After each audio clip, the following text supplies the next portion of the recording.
The Paulo Pinheiro Trophy kicks off our race day here in the Porsche Carrera Cup Brazil category for the endurance race, 300 kilometers of Portimão.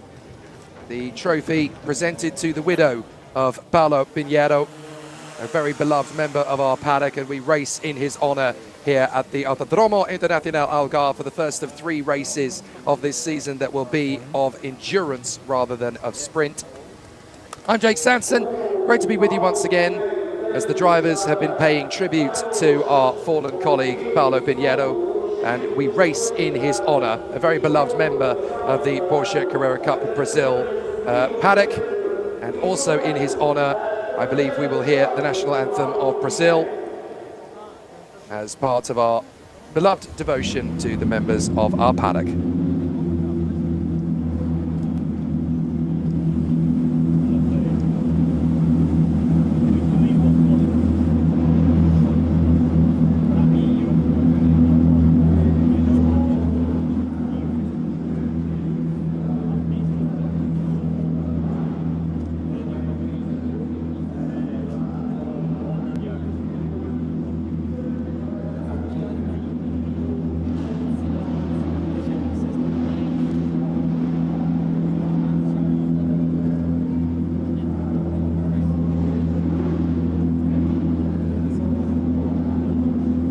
And in fact, the drivers are gathered together in a moment of community at the front end of the grid to pay tribute to Paulo Pinheiro, accompanied by his late widow, who is here to be presented with the trophy. And there is a pair of national anthems to hear. Firstly, the national anthem of Portugal and the national anthem of Brazil.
So there we are, folks, the ceremony conducted at the front of the grid in tribute to our departed colleague, Paulo Pinheiro, the presentation of the Paulo Pinheiro Trophy to his late widow, and the hearing of the national anthems for Portugal and, of course, Brazil. 2 nations that have such a rich, intertwined history.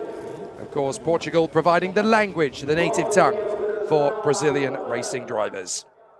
So we head our way into what is set to be a fantastic 300-kilometer race. 65 laps of the Portimão circuit await us, and these two driver teams are going to have plenty of excitement in the battle. The pit stops, of course, will be a mandatory 6 minutes in length. That is for every single competitor. That's to give everybody plenty of time to get into and out of the car safely. It's not a sports car race as World Endurance Championship or even European or Asian Le Mans Series would have it, as this is a much more laid-back encounter.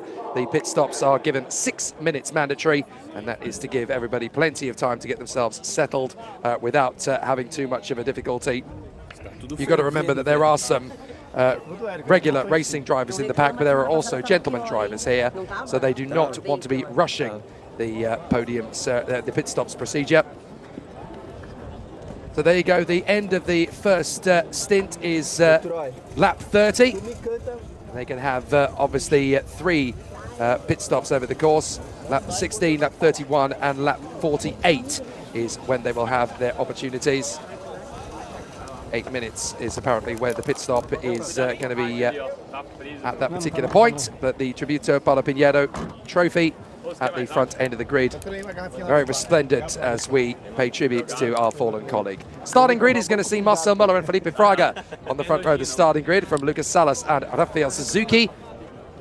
Then we'll see Miguel Paludo and Alan Hellmeister continue their incredible journey in the endurance world.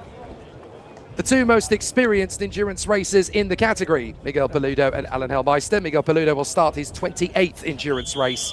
Alan Hellmeister will start his 27th. Then it is Yosemar Junior and Sergio Romayo who will be 4th on the grid as the leading Carrera Sport drivers. Then Francisco Horta and William Flair 5th on the grid. Antonella Bassani will join forces with Nicolas Costa for P6 on the grid. And Matias Camparato and Arthur Lace P7, Leniu Perez and Beto Gressa in P8, Seba Malucelli and Marco Gomez in P9, and Pedro Bozel and Linim Zendelli in 10th position on the grid. Then it is going to be Silvio Modestoni as the leading rookie driver in Carrera Cup alongside Jeff Chiassi in 11th. Then Eduardo Menossi and Leonardo Reis. Carlos Campos and Thiago Vavacqua are actually going to join forces in cart number 14. And then it is Roman Zimkovic alongside the first ever FIA Formula E champion, Nelson Piquet Jr. Nelson Montero joining forces with the talented Stock Car Pro Series driver, Thiago Camilo. Marco Pizzari is alongside Frenan Guerra. Rodrigo Melo and Marcos Regadas have settled their differences and decided to team up on the starting grid. They'll go from P17 in number 17. Then Caio Castro will join forces with Daniel Delani. And then it is Martins and Sanchez, Souza and Osman, Santos and Roba, who will continue the field along with Sadak Leiter and Fabio Carbone. There is the Autódromo Internacional Algarve circuit here in Portugal for the 5th weekend of the season. It's the first endurance event around the 4.653 mile circuit. 4.63 kilometer circuit, I should say, my apologies. It's 300 kilometers. That means 65 laps. It'll be a maximum of 2.5 hours or 65 laps, whichever comes first. If we don't have too many safety cars, then it will be just over 2 hours, I would estimate. 30 degrees ambient temperature. The track surface is about 46 degrees Celsius, but the humidity is just over 50%. So there's going to be plenty of exciting battles for the contenders to duel over. We're going to get some really interesting podiums as we gear up for another exciting showcase here. We're going to have 6 podium ceremonies at the end of the race, of course, as well, because we'll have the Carrera podium, or the overall podium, I should say. Then we'll have the Carrera Sport podium, the Carrera Rookie podium. Then we'll have the Challenge podium. That's the overall Challenge podium. Then we'll have the Challenge Sport podium and the Challenge Rookie podium. So plenty of opportunities for the contenders to go into battle. There's the car number 14, Thiago Vavacqua and Carlos Campos, as they get themselves ready for the start. The grid is being cleared now, as the 65-lap race is going to take us into the vanguard of a fantastic battle. Both drivers will obviously get time behind the wheel. 6 minutes mandatory pit stops through the course of the race. I believe it will be 3 times for our contenders. So a fantastic duel awaits us as the contenders are ready for an exciting battle out on the course here. And of course the 6 minutes gives the teams opportunity to fuel the cars adequately and safely as well as change drivers. That's why it is a 6-minute pit stop. It is quite a long one for most race fans to understand, but at the same time, we are not an FIA grade championship in the same way that World Endurance Championship or European or Asian Le Mans are, and therefore the fueling has to be done in a safe and controlled manner without rushing, without causing fire hazards, and the driver changes have to happen after that point. And so it is done safely and amicably with a 6-minute time frame. As you can see, the final corner grandstand has been bedecked in the fabulous tribute poster there to Paulo Pinheiro, our fallen colleague. There is the pole position sitter, Marcel Müller. He will start the race, and then his colleague Felipe Fraga will take over later on in the race. We will keep you up to date with all the driver changes as they happen, but the first named driver will start the race. They were also the driver that started the qualifying session in Q1. Their second driver then set a lap in Q2. The mean time, the median time between those two laps was the time that would be taken. So they obviously took the Q1 time, the Q2 time, and then found the average lap of both of those laps, and that's how we set the grid for this 300-kilometer race. They will have a formation lap, and then we will go to battle around the course for 65 laps. It is essentially a similar duration to that of a Formula One Grand Prix around here. But in these Porsche Carrera Cup cars, of course, there'll be plenty of fuel stops along the way. Here's the starting grid. It's Müller and Fraga on pole position, alongside Lucas Salas and Rafael Suzuki in the number 70. Second row of the grid will be Miguel Veludo and Alan Hellmeister. They'll be alongside Josimar Junior and Sergio Ramalho. Fifth on the starting grid from Francisco Horta and William Frere, the second of our Sport Challenge cars, Sport Carrera cars, I should say. Then Antonello Bassani and the experienced Nicolas Costa lining up P6 on the grid. Seventh place for the teenage talent Matheus Campeonato, reigning F4 Brazil champion, alongside Arthur Leist, stock car pro driver. Lineo Perez and Beto Gressa line up in 8th position alongside. Ninth on the grid for Seba Malucelli and Marcos Gomez in the 100. Pedro Bozel and Lidim Zendelli are welcomed back to the paddock in P10. 11th on the grid for Silvio Modestoni, alongside the experienced Jeff Giassi. Eduardo Menossi lining up alongside Leonardo Reis in 12th position on the grid. 13th place for Caio Campos, as he runs in close proximity there in 13th on the starting grid. Carlos Campos alongside Tiago Vavakwa, and Roman Simkovic has joined forces with the FIA Formula E inaugural champion, Nelson Piquet Jr. 15th on the starting grid for Nelson Monteiro alongside Thiago Camilo, very talented in the world of stock car pro. Marco Bazzani is alongside Renan Guerra in 16th in the Leopard Print car. Rodrigo Melo alongside Marcos Regadas, 17th on the grid, as Caio Castro joins forces with Danilo Derani in 18th. 19th on the grid, it is number 15 car, as Rafael Martins teams up with Leonardo Sanchez. Carlos Souza teams up with Khalid Osman in the number 25 car to round out the top 20. 21st on the grid, it is Eric Santos alongside Gabriel Herber, and then it is Sadek Leiter and Fabio Carboni that join forces in car 66. 23rd on the starting grid, it is Cecilia Rebello in her first season in Porsche Carrera Cup racing. Pietro Rimbano alongside her in the car. Leonardo Herman and Vito Batista line up 24th from Flavio Champao and Bernardo Pinheiro. And then Jose Nito and Matias Iorio in 26th on the starting grid. 27th on the grid for Maurizio Bili alongside Marco Bili. And then Daniel Newman and Gustavo Bandera are running together in P28. Rafa Brocchi and Vitor Gens. Rounding out the top 30, it is Claudio Reina and Joao Gonçalves. Just 4 cars remaining in the list. It is Ruiz Senior and Ruiz Junior who line up 31st on the grid. Carlos Ruiz and his son Carlos Ruiz Jr. Then Piero Cifali alongside Andre Bragantini in the rather colourful number 74 car. Almost a Connosport Porsche. And then finally, 33rd on the grid, it is Luis Souza and Bruno Bonifacio alongside Vania Pontes and Rafael Reis at the back. So 34 Porsche Carrera Cup cars and Porsche Carrera Challenge cars battling away together then for 65 laps of the course. Mandatory pit stops, of course, of 6 minutes each to refuel, change tyres and change drivers. Lots of camera cars on board. We have Marcel Müller, the pole sitter, Miguel Veludo, the most experienced man in the championship, and Sadek Leiter, a former champion in the endurance category.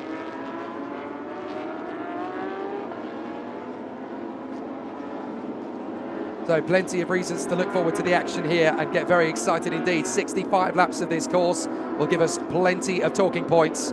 The drivers know exactly what's at stake here. If we have a completely clean green race, I would expect it to be just over 2 hours in length, but it is 65 laps or 2.5 hours, depending on which happens first. Hopefully we will run the full course of 65 laps. But now the competitors will get themselves into their 2 tram lines as they run in parallel on a rolling start procedure. It looks like it's going to be quite a late formation of the grid, but there's quite a long way to the starting line, which is very good news. In fact, I think they're going for a second formation lap. That's what's happened.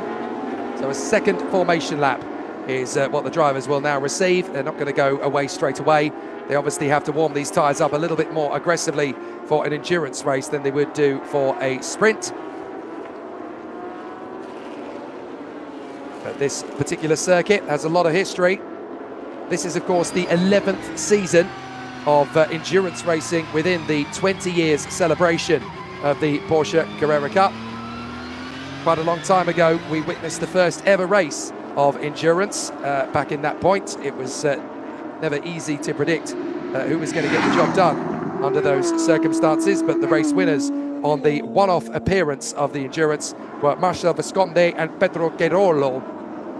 Ever since that point, from the 2016 season onwards, there have always been 3 endurance races over the season, and there have been some pretty impressive winners over the years. Guillermo Salas, Werner Neugebauer, who was last year's champion, of course, Sergio Jimenez, Ricardo Zonta, the former Grand Prix driver, Alcy Feldman, of course. Alan Hellmeister has won twice over the course of his career, as too has Marcel Müller, the man who he is going to be racing against. There have been some other big names to win in the endurance over the years, including Lucas de Grassi, Felipe Fraga, who of course returns this weekend, Ayam Cordier, who once represented Lebanon in the A1 Grand Prix World Cup of Motorsport, Felipe Albuquerque, Nelson Piquet Jr., Ricardo Mauricio, and most recently, last year's champion and former Grand Prix winner, Rubens Barrichello. They have all taken part and all won races in the Endurance Championship since its inauguration in 2015. 10 years on, it's still going strong, and this is entering the 10th full season of the championship. It made its first appearance, of course, in 2015 as an experiment, but this is the 10th full season and the 11th year in total of Porsche endurance racing within the Carrera Cup of Brazil paddock. The lights are out on the safety car. It's now up to Marcel Müller with Lucas Salas alongside him, and Miguel Paludo, who, don't forget, is leading the Porsche Carrera Cup Championship this year. There is a separate point score, obviously, for the endurance compared to what there is for the sprint, but it's still the 5th weekend of the Porsche Carrera Cup paddock, as it were. So everybody getting themselves geared up for the start. 34 Porsches will scream to the first corner here at the Autódromo Internacional Algarve. And of course, this is quite a momentous moment as well, because as far as I'm aware, this is the first time we've ever held an endurance trophy race in the Autódromo Algarve, because the last time the Porsche Carrera Cup paddock came here was 10 years ago. And I'm fairly sure the endurance experiment didn't take place on this circuit. So for the very first time, the Porsche Carrera Cup Brazil and Porsche Challenge Brazil drivers will climb up over the crest. And for the first time in the history of the championship, we will go racing for 65 laps in the Autódromo Algarve. Let's race at Portimão. Great start from Marcel Müller, even better start for Miguel Paludo, who's going to try and draw level and take the lead into turn 1. Watch for Lucas Salas on the far side, who's going to try and go right round the outside of Marcel Müller, and he hits the front. Brilliant start for Lucas Salas. He manages to go right round the outer perimeter of Marcel Müller, but now he's got the inside line for the next apex. So Marcel Müller manages to retake the lead. Miguel Paludo's had to back right out of it and drop back into 4th position as the field squeezes their way back up the crest along the run to turn 4. Fantastic start, and everybody's kept it clean on the run down the hill. This is where everybody's going to be tested big time. That is Sergio Romeo, who's got into 3rd position ahead of Miguel Paludo. Lino Perez going right round the outside there to pick up places on the opening squabble. Fantastic work as they climb the hill. They call this circuit the roller coaster, and with good reason. It really has got everything in terms of peaks, troughs, cambers, elevation changes, and rising peaks and dropping troughs. So through they go. Excellent work so far then on the opening lap from Marcel Müller. He manages to fend off from Lucas Salas, who was very aggressive in the first couple of corners. Looks to me as though we've got all 34 Porsches running in close proximity here. And nobody has spun around, which is excellent news. So there is the timer going for 2 hours and 28 minutes. Of course, they run 65 laps. It'll be 65 laps or 2 hours and 28 minutes, whichever happens first. But it is, of course, the 300 kilometers of the Algarve. The drivers continue on as they drop down the hill, and it's going to be a very strong race battle for all of the contenders here. The timer will continue until there's a run to the last lap, and I think that was a run wide there for the 99. So I think Vanier Pontes must have run wide there on the lap. Hopefully that's not going to turn into a safety car. But Marcel Muller leads, then Lucas Salas, then Romayo, Peludo, Antonella Bassani up to P5. Great charge from her in the 33 car in front of Lini Perez, then Francisco Horta, Matias Camparato, Thiago Camilla, and Marcus Regadas. Battle further back, this is the 14, Campos battling away with Silvio Modestoni in the 911. Number 911, of course, not just the Porsche Carrera Cup car with that spec. 15 running one as well, that's Leandro Sanchez. So Leonardo Sanchez going all the way with Gaio Castro, Sarah Gleiter and Leandro Herman. But don't forget that Sarah Gleiter and Leonardo Herman are battling away, of course, for the top ranking in the Challenge Cup. And they're currently running in front of Cecilio Rebello, Jose Morenito and Daniel Newman in that category. And there is Vanier Pontes' car, which has been taken back to the pits. Now, is it damage or is it a mechanical problem? Well, into the pits as well has come Maurizio Billi. So I wonder if Maurizio Billi and Vanier Pontes had a similar incident, because they both come into the pits together. What hasn't happened, though, is a safety car. So that is great news. Matias Camparato really stepping up the attack on Francisco Horta, as behind them we've got Thiago Camillo all over the back. Ah, the spin! Francisco Horta up at the top of the crest, pirouettes around. So Francisco Horta was battling away very aggressively there with Matias Camparato. And it looks to me as though it's Horta that's gone around. He recovers before we get a safety car. But Francisco Horta is going to be absolutely fuming at that one. He rejoins, I believe, just in front of Rumen Zimkovic. So he's lost about 6 places there, I would imagine. That's definitely not gone his way, as Marcel Muller continues to lead from Salas, Romayo and Miguel Peludo. As I mentioned before, there are 3 separate races over the course of the season in endurance. A long way to go in the championship campaign, but certainly a good indicator of who we're going to get as the run. Oh, and Vanier Pontes has come out of the pits right in the heart of the pack as Thiago Camillo battles away there with Marcos Regadas. There's Nino Perez in the treble 8, running in front of Matias Camparato, the reigning F4 Brazil champion in the red and white. Then these two squabbling away, the 87 Thiago Camillo and the 17 Marcos Regadas, and there is the 83 of Maurizio Billi. His car in the pits with possible damage to the left front. They're still battling away. So incident involving 118 and 77 under investigation. That's Matias Camparato and Francisco Horta, who has slumped all the way to 27. So he's dropped a long way further back than I thought he did. And Francisco Horta has been joined behind Daniel Newman and ahead of Claudio Reina. So definitely not where he wanted to be at all, as up the hill. A little bit of an aggressive stance from Regadas behind Camila. We're going to see the start again as the field squabbles. Look at Miguel Peludo. He got a magnificent launch, but he just got squeezed a bit too early there by Marcel Muller. I thought for a moment there Lucas Salas had this round the outside. He just needed to be a bit braver on the throttle and commit right round the outside. Here's the moment the lights went out. Watch Peludo in the red car in the background. Pounces to the left side of your screen. One wheel on the exit of the pits. Had to bail out of it. And that was enough for Sergio Romayo to go round the outside of the number 7 of Peludo. Salas thought he had done the same thing there to Marcel Muller, but it didn't quite work out in the end. So the 300 kilometers of the Algarve in Porsche Carrera Cup Brazil kickstarts at this point. Wait for the lights to go out. We didn't quite get to see that. Here's the move. Ah, that's why. There was definite contact there between Matias Camparato and Francisco Horta. Horta tried to get going fairly quickly, but obviously had to hit the reset button there a little bit. We're back in the action, and these two really are having a squabble. This is Lucas Salas and Sergio Romayo. So Romayo fancies his chances here for second position, side by side, as they drop down the hill. Salas trying to fend off here from Sergio Romayo. This is one of the better circuits in our calendar because it gives us such great opportunity. Oh, contact, and that is the 98, that is Cecilio Rebello. Cecilio Rebello there coming into contact with, I think maybe that's Flavio Champao. There's Cecilio de Bello having a moment. We're going to try and see what happened here. Down the inside, that's Herman having a battle. Oh, 3 into 1. Sadaglaita is going to get squeezed here as Cecilio de Bello tangles there with Flavio Champao. Oh, very messy there into turn 3. I think they're all going to get going again, but that's definitely not what Cecilio de Bello wanted in the first half hour of this race. Didn't even happen in the first half hour. In the first 10 minutes, up the inside, that's a lovely overtake from Romayo. Gets the run there on Lucas Salas, and as they drift round, the camera tower follows them in close proximity. What a shot. Absolutely beautiful watching these cars go through here at Portimão. That's when you know the camera work is on point, when you're at Portimão.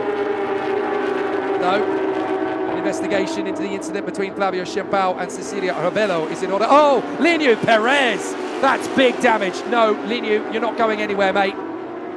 I'm sorry, that's game over. What a big accident that must have been. Let's see what happened. Oh, well, it looks as though he's had a big impact further round the course.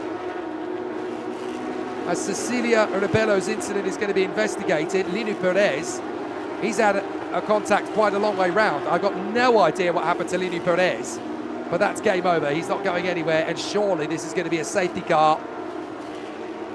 Though Lineu Perez, unfortunately, will now join the retirements list. He'll be the first one on the retirements list, as far as I'm aware. Although Maurizio Billy's not got very far. Right, there's damage to the 17 Marcos Regadas, so maybe that gives us a little bit of a hint. But certainly Regadas and Lineu Perez are dropping down to the back. Safety car, there we go. I didn't think that was going to take too long. As you can see there, we're 8 minutes into the race. And unfortunately, the safety car has been called. Marcos Regadas with a very damaged number 17 Porsche. This pit stop will not be one of their mandatory ones, of course. This is going to be one of their damage limitation pit stops, as the safety car waits to pick up the field once again. Now, Vanier Pontes and Maurizio Billy have gone back out onto the circuit, of course, because in an endurance race, the only reason you retire the car is if it really is dead and buried. So the number 17 crew can go to work now behind a safety car, and the reduced pace will give them a bit of time to repair the damage. But looking at Lineu Perez's car, I think it's very clear to say that there's not going to be any further racing from him. Look at the shreds of the 2 tyres on the right side of the car. And interestingly, it's the left side of Marcos Regadas' car that's got damage. So that would seem to suggest that the 2 of them have hit each other somewhere. Oof, that's a destroyed rim on that Michelin, isn't it? Steam pouring off the rim. It just shows you the severity of the impact. It's certainly done enough to completely destroy Lineu Perez's race. We're going to see a replay here of Leonardo Herman. Oh, he's got a problem. So Leonardo Herman with damage now, and he's got a puncture. Well, that was a separate incident, and look at that. It's actually torn not just the outer wheel, it's torn the rim off. So goodness me, Leonardo Herman in dire straits as he has had to come into the pits. So, big disaster there for Leonardo Herman. Look at it. That is the shredded remaining carcass of his car as he hobbles his way back to the pits with what is left of the right rear of his car. Well, this is a destruction derby for some of the drivers in the field, and that's one of the 2 challenge competitors. Don't forget, there's only 2 cars in the challenge class, so we're going to have very few cars left in challenge, maybe only 1, Sadaglaita and Fabio Carboni. Well, the mechanics are trying to get an understanding as to whether they're going to send out the number 17 Marcos Regadas into the race again, or whether they are done. But it certainly looks to me like there's a lot more damage to that car than meets the eye. So for my money, we've only got 29 cars that really haven't hit major trouble in this race. Into the pits comes the 23 of Leonardo Herman, the beautiful chrome livery of that machine. Of course, it's not driver change time for Leonardo Herman. He'll not hand over to Vitor Batista just yet. But Lineu Perez, of course, is stranded up at the top of his sector. So game over, I'm afraid, then for Linu Perez. Now let's look at the order while we're behind safety car. Marcel Müller, who was pulling away, is your leader, but now that gap that he had over the rest of the field is now gone. He leads in the Carrera class, as well as leading overall. Second position is Sergio Aramayo, who of course is the leader in the sport class, but is also second overall. So there is Sergio Aramayo, who is leading in the Carrera Sport category, sharing his car, of course, with Yosemar Junior, who spent the entirety of last year in his car, which was bedecked in the Ayrton Senna helmet colours. That was his livery last season, paying tribute to the fallen late great Ayrton Senna da Silva, whose passing was 30 years ago last year. Third place, Lucas Salas, in front of Miguel Paludo. Then Antonella Bassani, who has quietly kept herself in the top 6, ahead of Matias Camparato. Then it is Thiago Camilo, second in, ahead of Pedro Bozel. And then it is Maluche.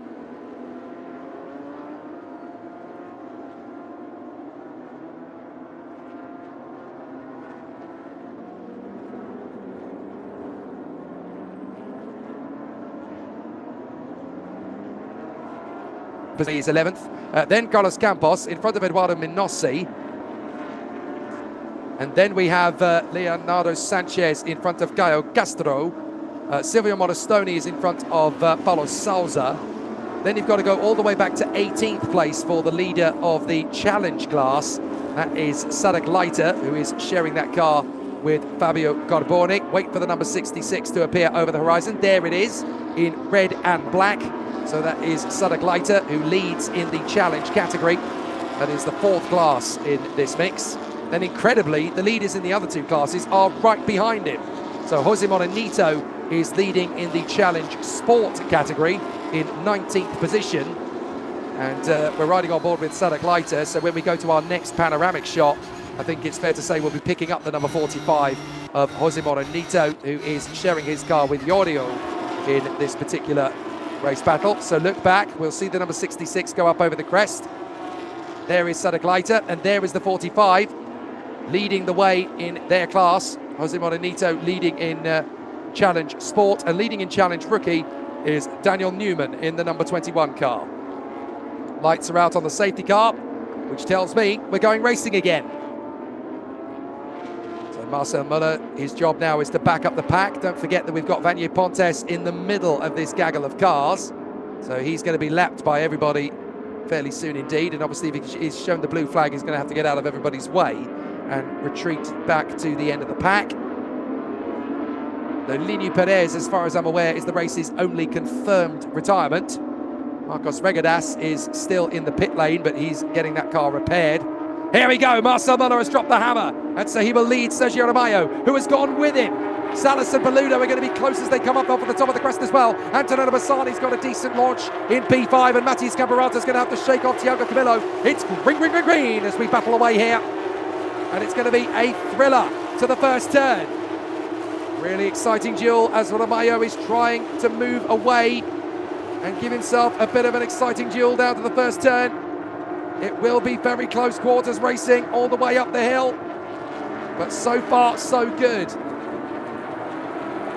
Still good battles then, and we'll see if there's going to be any more drama on this restart. But Portimão tends to give us a lot of spice. Somebody rolling up the road there in the first corner.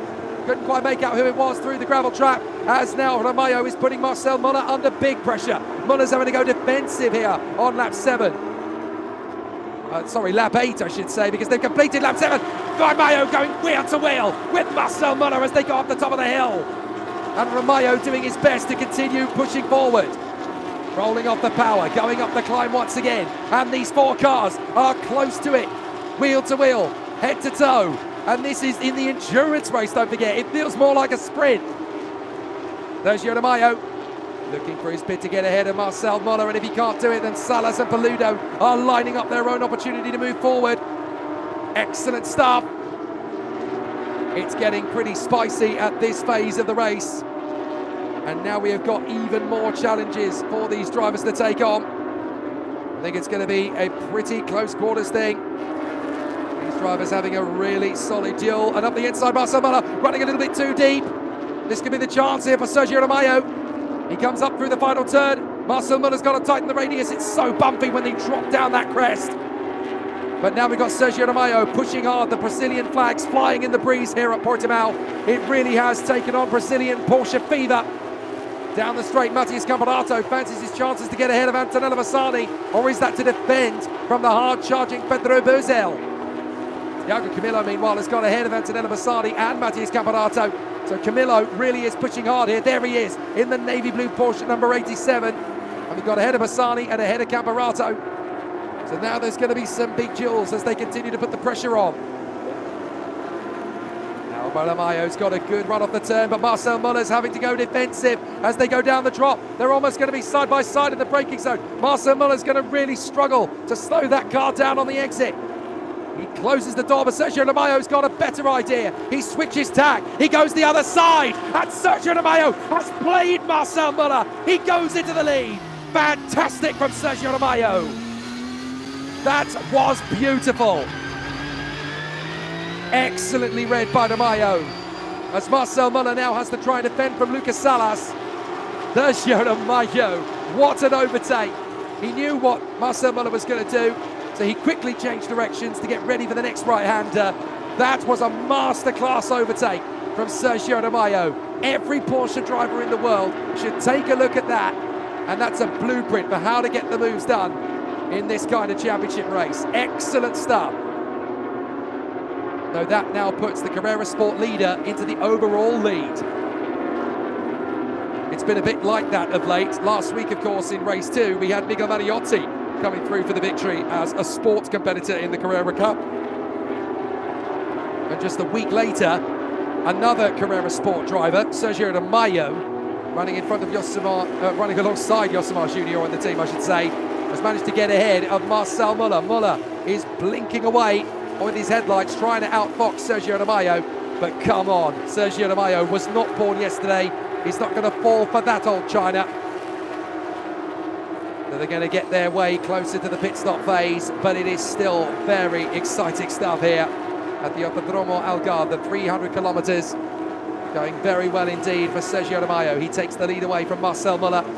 Then Lucas Salas, Miguel Paludo, Thiago Camilo, Antonello Bassani and Matheus Campeonato. Paludo trying to close up then on Lucas Salas as they duel over third position. But watch for Thiago Camilo in the 87. He's got a say in this as well. Miguel Paludo, the most experienced driver on this grid.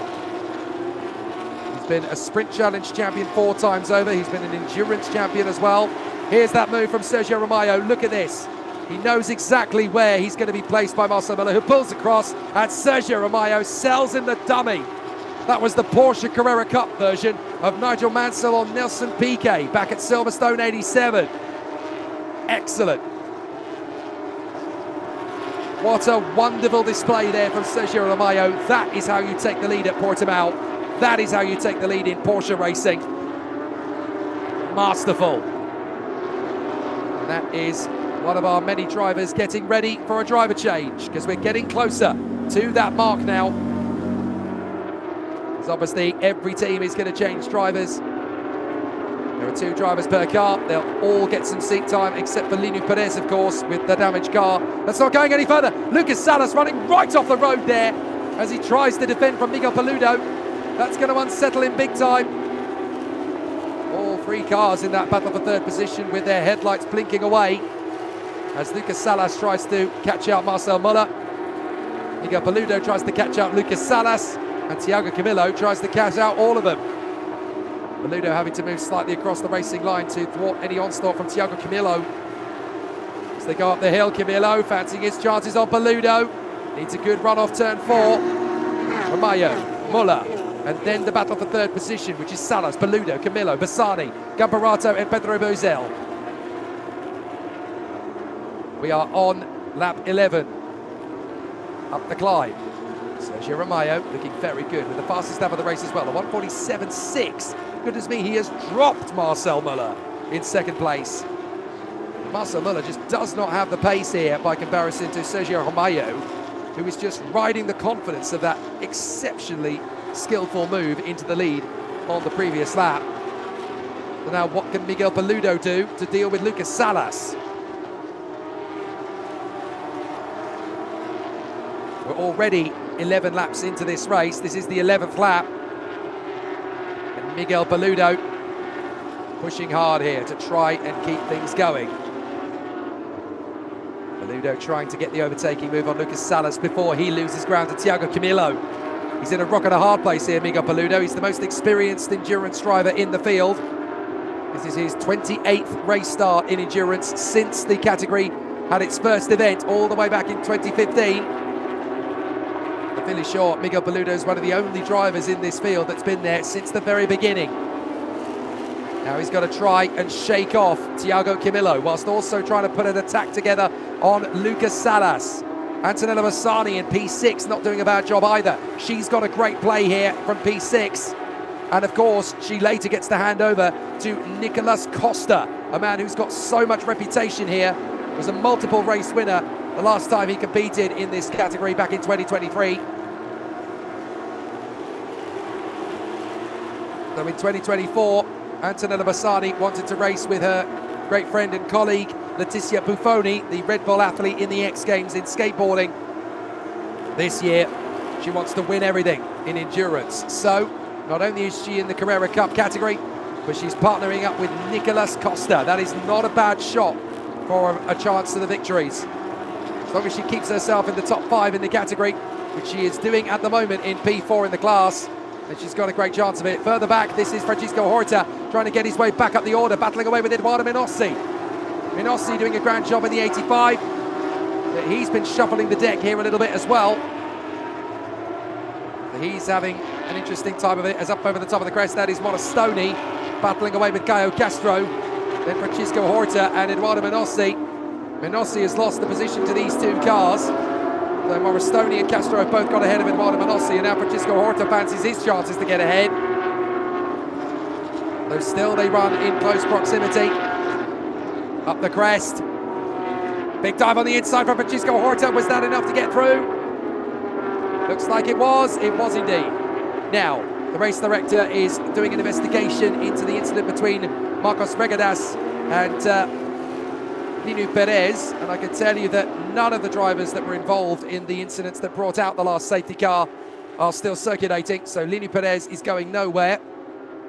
Marcos Regadas is going nowhere, and so too at the moment is Leonardo Herrmann. Marcos Regadas has been in the pits for 16 minutes. Leonardo Herrmann has been in for 6.5, 7 minutes now. So still the battle's raging here in the Porsche Carrera Cup Brazil paddock. We're on lap 13, 53 laps to go. And up over the top of the hill, a very exciting battle as Roman Zimkovic lines himself up here to go for Seba Malucelli. Malucelli looking good for the protective line, but on the inside comes Roman Zimkovic. That'll do nicely as the drone tries to follow them in close pursuit. But Zimkovic gets the move, and that will keep his teammate Nelson Piquet Jr. very happy indeed, ahead of his turn in the car. And expect one of the most versatile racing drivers on the planet, Nelson Piquet Jr., to give it everything he's got when he takes over the car. I would thoroughly expect a crack at the podium for Nelson Piquet Jr. today, not just in the sport category, but maybe even overall later on as well. But we're on lap 13 here at Portimão. 53 laps remaining, including this one, of course. And it's 65 laps total, or 2.5 hours, whichever comes first. And we're going to see the first of our obligatory pit stops very soon indeed. There is the leading car in the challenge, in the Carrera rookie category, Marco Pisani, who is sharing the leopard print number 12 with Renan Guerra. Marco Pisani currently running in 11th place. He can be very happy with that so far. And there is the number 23 car being prepared for Vitor Batista. Now that is the backup car, because it's clear that Leonardo Herrmann's car is not going to be ready for racing. Now you're allowed to do this in Porsche Carrera Cup racing in the endurance battle. As Francisco Horta goes to battle with Caio Castro down the main straight. Is Castro going to be surrendering to Horta? No, Horta is I was going to come back to say that if a car retires in the first stint or is too badly damaged to complete the first stint, at the next round of pit stops, the car that's ended up in the wars can be replaced for a backup car, and that is the move on the inside from Thiago Camilo. He finally gets his man into third position then, Thiago Camilo has got ahead of first Miguel Paludo and now Lucas Salas. So he's into third position. Thiago Camilo, superstar driver in the Stock Car Pro of Brazil. Been doing a lot of work with Nelson Monteiro on the coaching front, and now he gets the race with him here at the Autódromo Algarve. No wonder Nelson Monteiro wanted Thiago Camilo to go out first, because now he's managed to get the car into third position. But yes, just to come back to the point that we were at, when it's time for the first mandatory pit stops, the driver is allowed to go out onto the circuit in a backup car. There is a fleet of backup cars as much as there is a fleet of race cars. So Vitor Batista has just gone out onto the circuit to replace Leonardo Herrmann. But of course, they've only completed 7 laps, so going back out onto the course now essentially puts them out of sequence with everybody else. But considering that Leonardo Herrmann has been in the pits for 9.5 minutes, I don't think anybody's going to argue with Vitor Batista going out for his second stint now, because they haven't just lost a 6-minute pit stop, they've lost however long it took for them to get into the pits, and a further 3.5 minutes as Antonella Bassani ramps up on Miguel Paludo. This is going to be a big opportunity for her. Can she go wheel to wheel with the Maestro? She's got him! Antonella Bassani. That's the biggest moment of her season so far. She hasn't just overtaken anybody, she's gone wheel to wheel with the Meister, Miguel Paludo, 4-time champion, and Antonella Bassani's got ahead. The sky is the limit for this incredible 19-year-old who just keeps on smashing through her own barriers. Amazing stuff from Antonella Bassani, and that is the overtaking move of her career so far. She hasn't just gone wheel to wheel with anybody, she's done it to Miguel Paludo at the height of his powers. Antonella Bassani, welcome to the big time. Sprint Challenge Champion 2023, Sprint Challenge Vice Champion 2024. Decided to make the step up to the Carrera Cup in the main category. Some people might have scratched their heads at that, but that move on Miguel Paludo, a 4-time champion and the current championship leader in the Sprint Challenge, tells everybody just how good Antonella Bassani is and could become. I'll tell you what, if you're looking on the radar for a female race winner at Le Mans in category, Antonella Bassani, if she keeps on her current trajectory, 19 years of age at the moment, already a Sprint Challenge champion at the tender age of 17. If she keeps on this amazing developmental path with Porsche Brazil, then she could get her opportunity to go onto the continent, racing Porsches in the GT categories. First maybe in European Le Mans, and then stepping up into the World Endurance Championship herself someday. We have the Iron Dames at Le Mans, but this Iron Dame is doing a sensational job here in Brazil against the best in the business. Her name, Antonella Bassani. Now she's going after Lucas Salas. But there is Sergio Aramayo, who sets the new fastest lap of the race, a 1:47.63. Very quick indeed from Sergio Aramayo. When he hands over to Yosemar Junior, how big a lead is he going to have? At the moment, it's going to be 5 seconds. Drive-through penalty for Vanier Pontes for his incident with Maurizio Billy. So Vanier Pontes is going to take a drive-through penalty. Very unfortunate indeed for him. But that is the way the biscuit crumbles. We've got 50 laps to go here. 15 completed, 50 remaining. We're on lap 16, and this man, Sergio Aramayo, is making it look so effortless in the lead at the moment, having got ahead of Marcel Muller, and is still a good 4.8 to 5 seconds, depending on which sector he's going through, out in front of this race. Then it is Marcel Muller, then it is Thiago Camilo, then Lucas Salas. Antonella Bassani is now ahead of Miguel Paludo, and then it is Matias Camperato and Pedro Boisel.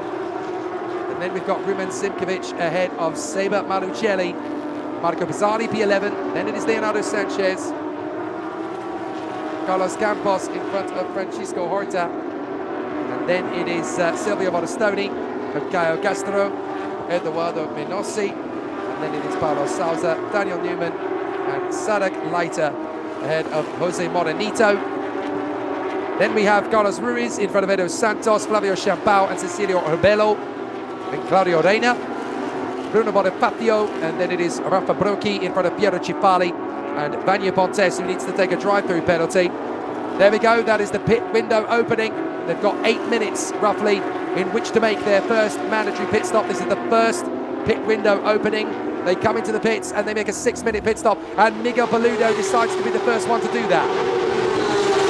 So as I said, it's a 6-minute pit stop, so they come into the pits, they're wheeled into the garage, and then they are pushed back out when the 6 minutes are done. In that 6 minutes, the original driver will get out, the new driver will eventually get in, the tyres will be changed, the car will be refueled, and it's a 6-minute pit stop for everybody because they do not want this to be a dangerous pit lane.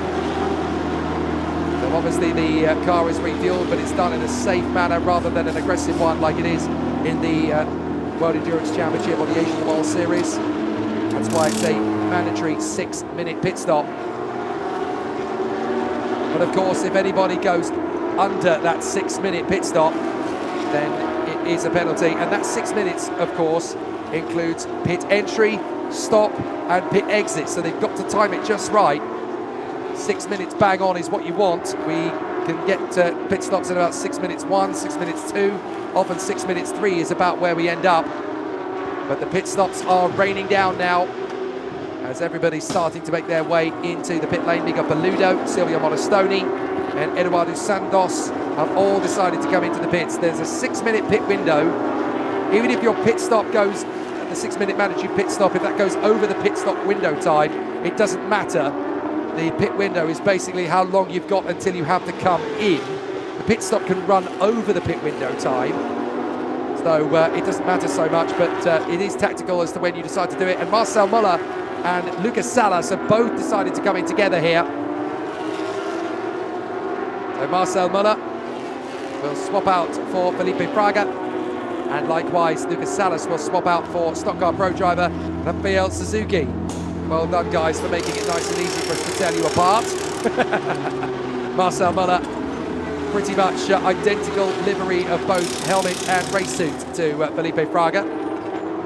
Marcel Muller pats his teammate on the back and walks away. Not a lot to talk about by the look of it, as Silvio Monastoni is in the pits and will, of course, change the car over for Jeff Giassi. You can see on the window there a sticker with a weight and a number on it. That is basically a success ballast weight that has been added to certain cars. So Silvio Monastoni there, you can see that car is carrying 7.5 kilos. You can see there that the number 27 is actually carrying double figures of ballast.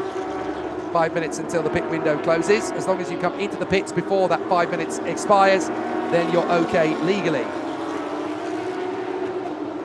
So Sergio Aramayo still leading the way here, trying to keep us far ahead of the field as possible. 12.5 kilos, I think, is the readout on the side of Sergio Aramayo's car.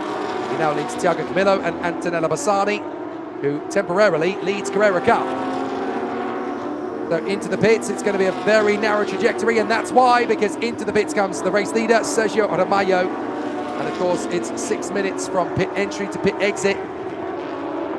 Sergio Aramayo crosses the pit lane entry, and that's when the timer begins. And you've got 6 minutes, basically.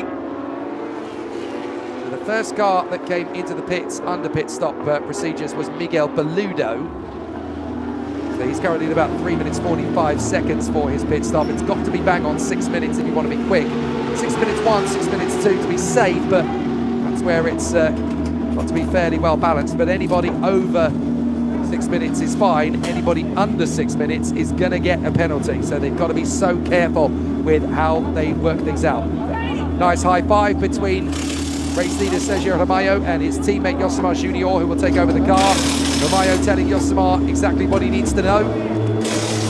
And the number 27, the man who carried the colours of Ayrton Senna's famous racing helmet across his Porsche last year, he's reverted back to his traditional racing colours this season. There you go, a pit lane full of Porsches. This is when the pit lane becomes the hive of activity and the race circuit goes quiet, as pretty much everybody is in the pit lane together. I wonder if there's actually going to be that magical moment where every single car is in the pits at the same time. It's very rare, because there are some cars that will stay right to the end of the pit window. A couple of cars going down pit road, but one of them that's coming into the pits rather than going out, because we still haven't got Miguel Paludo's pit stop ending yet. So Miguel Paludo's pit stop will be the first one to tell us about the pit stop time window, because it's going to be 6 minutes mandatory, and Miguel Paludo is going into the 6th and final minute of his pit stop now. So obviously we've got to try and figure out if there's going to be anybody who ends up having a bit of a difficulty moving their way further forward. But Miguel Paludo will be the first one out. 47.5 kilos there for the number 33 car of Antonello Bassani and Nicolas Costa. The 47.5 kilos just tells you how even things are in the paddock. Some cars are carrying a success balance. They try wherever possible to make it as even and competitive as possible amongst the cars. It's not an exact science, of course. So the 87 has been given a 3-second time penalty. That is Thiago Camilo, and that's for exceeding track limits. So not good news for them, as I think Miguel Paludo is exiting the pit lane now. And we need to see what his pit stop time is going to be as he completes the pit stop. Is it going to be bang on 6 minutes? It's not. It's going to be slightly over. 6 minutes and 1.129. That's a perfectly legal pit stop as Alan Hellmeister rejoins the circuit. There's Rafael Suzuki, the Stock Car Pro driver, getting himself ready to go out on the course. Many times a race winner in that category, Rafael Suzuki, so definitely able to cope with the pressure here. Thiago Camilo has handed over to Nelson Montero. What about the pit stop for Jeff Gyasi and Silvio Modestoni? Well, they did it in 6 minutes, 2.1 seconds, so that's a good safe pit stop as Alan Hellmeister becomes the new net leader of the cars that have made their pit stops. There's the wheel nuts being gathered up by the mechanics there. As long as you know where your nuts are, you're okay. Nelson Montero about to be sent back out onto the pits with his car with its 25 kilos of ballast aboard. Back up onto the circuit goes Gabriel Herber. 6 minutes 2.7 for him with his teammate Edu Santos. And, well, the best pit stop in the house so far has come from Gonçalves and Reina. 6 minutes, 4.16. Anybody can go quicker than that. Very impressive indeed. So the mandatory minimum is 6 minutes. If anybody can get bang on 6 minutes, or at least a 6 minutes flat 0.0, that is very impressive indeed. But Gonçalves and Reina managed to get a 6 minutes, 4.16. That is crazy how close to the mark they've got. As out onto the circuit goes Felipe Fraga, taking over from Marcel Muller. What's their pit stop time going to be? Careful, careful. Wait until you've got to the white line. Be careful, you don't want to go too far over the pit stop threshold. 6 minutes is the minimum. What are they going to do as they cross the line? It's 6 minutes, 1.6. That's okay. No problem at all. Similar for Rafael Suzuki. They're at a 6 minute, 1.952. And there is Alan Hellmeister. Hellmeister's going up to speed. Is he going to go right around the outside of Rafael Suzuki? He does! Alan Hellmeister beats out Rafael Suzuki. That's a big moment for Alan Hellmeister, and that's why they pitted early. They've been able to leapfrog past Rafael Suzuki. So Alan Hellmeister has been amazing on his outlap, and that's definitely given the number 7 car a little bit more to smile about. All of the leading cars are in. Sergio Mayo still in the pits, of course. And there's a penalty for track limits now for the 23, Vitor Batista. So the man who took over from Leonardo Herman in a spare car. So time to shut the door of Sergio Mayo's teammate Yosimar Junior, number 27 car. Sergio Mayo did take the lead early doors. Now Yosimar Junior will take over. But there is the leader on track, the 544 of Felipe Fraga. He'll be battling wheel to wheel with Porsche Carrera Cup regular Yosimar Junior. They've got to wait for the time to tick down. They've timed this to the last possible second. Wait for it, wait for it, wait for it. Yosimar Junior is sent out. Go, go, go.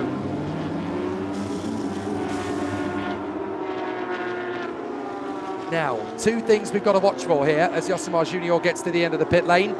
Is the pit stop a minimum 6 minutes? And will he beat Marcel Muller's teammate Felipe Fraga to the first turn? That's the man who he's been racing against. Cars getting their way out of the pits again. Oh, and there's going to be, as Romeo goes up, it's 5 minutes 59.2. It's too quick. It's too quick from the 27. Yosimar Junior exits the pits 0.8 of a second too early. That is heartbreaking. They do beat the car out. Incredibly, if they'd have waited a second, they'd have beat them out anyway. As there is the 87, and a big launch up the inside from Felipe Fraga. No worries to get back through on Nelson Montero, who had a perfectly legal pit stop. But I'm sorry to say that the race leader on track, Yosimar Junior, his pit stop was 0.8 of a second too quick, and they will get a penalty for that. Ah, absolutely devastating. So not good news at all then for the 27, Josimar Junior. That penalty will come soon enough. And there's another team that's gone out too quick. That is the leading rookies. Bandera, having taken over from Dan Newman. They've done a 5:59.39. So definitely not a legal pit stop, unfortunately, there. And another one, a 5:58.6. That's for Bernardo Pinheiro. The Bernardo Pinheiro, 1.4 seconds too quick on the pit stop. So there's going to be at least 3 penalties going the way here of the pit stoppers. And another one that's too quick, that's Thiago Vivacqua. So the 14 has gone out too fast. Thiago Vivacqua ahead of Carlos Campos. Now, the reason that the pit stops are a mandatory 6 minutes is so that everybody essentially has a fairly even time of things. But I'm sorry to say that there's several cars that have transgressed here on the pit stops, including the net race leader, Josimar Junior. His pit stop time was 0.8 of a second too quick. And there is the 22, battling away for supremacy. This is Danilo Donani trying to lap the 23 of Vitor Batista down on the inside line. No worries at all there. So Danilo Donani, who's obviously had his pit stop and taken over from Caio Castro. Perfectly legal pit stop from them, a bit too slow for them really, actually. 6 minutes 8.702. They were trying to be safe there, but I think they were being a bit too safe. Meanwhile, Artur Leist has done a 6 minutes 1.7 pit stop. Nelson Piquet Jr. a 6 minutes 2.809. So no worries at all for them. Their pit stop's perfectly legal. It's got to be a 6 minute mandatory, don't forget. As trotting down pit lane, that is the number 66 of Sadak Leiter. His pit stop is a 6 minute 2.5. No worries at all there. Oh my goodness, a big mistake from Marco Billi. He's done a 5 minute 53.8. So there we go. And there's drive-through penalties coming. The first of those is for Thiago Vivacqua. They've got a drive-through for speeding in the pit lane. Well, that is embarrassing because I think they're going to get a double penalty here. They're going to get a penalty for a drive-through, and then they're going to get a penalty for leaving the pits too early. So that is going to go against them quite dramatically here, I'm afraid to say. Meanwhile, Rafa Brocchi takes over from Victor Gens, and their pit stop is going to be okay, 6 minutes and 3.6. So that's a perfectly legal pit stop for them.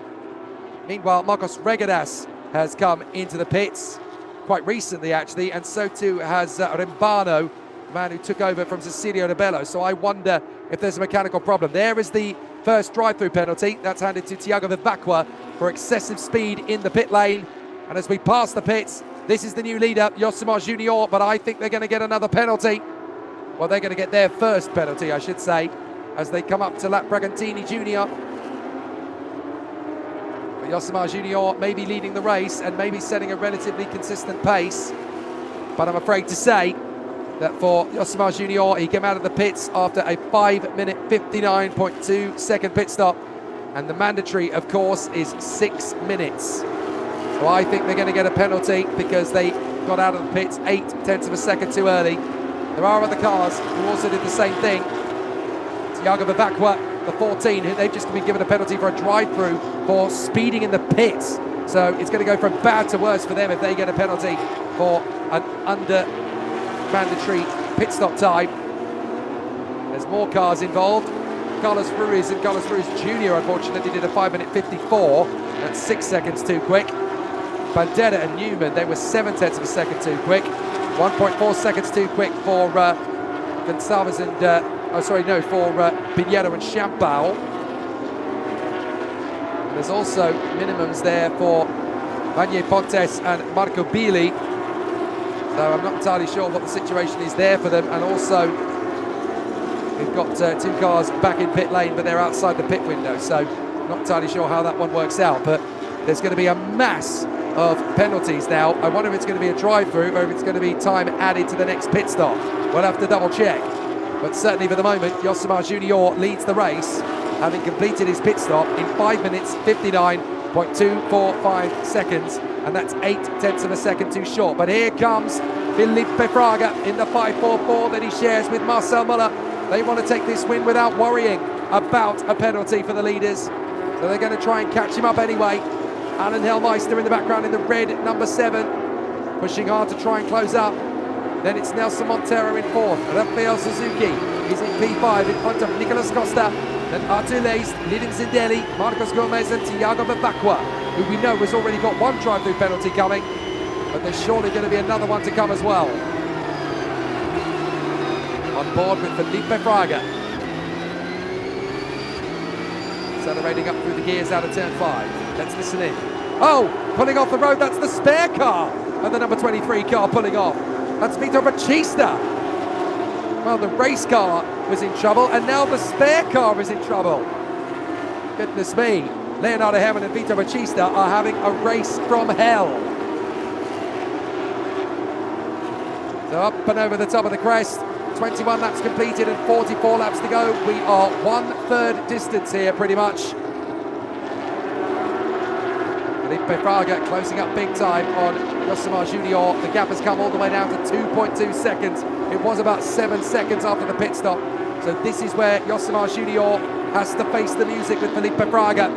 And it's going to go from bad to worse if they pick up a penalty for an under-accurate pit stop. They lapped the car of Bragantini Jr. and it's charging out of the final turn. This is inevitable for Yosemar Junior. He knows that Felipe Fraga is getting big in the mirrors. Fastest lap of the race, by the way, comes from Jeff Gyasi in the 911 car. 1 minute 46.840. Look at how quickly Felipe Fraga is getting on terms here with Yosemar Junior, as Rafael Suzuki's got ahead of Nelson Monteiro and Artur Leist has managed to make the overtake on Nicolas Costa. Here comes the dive. Felipe Fraga's going to wait. There's no point going gung-ho into turn 3 if you can wait one more corner and make a much more convincing move. Out of turn 4.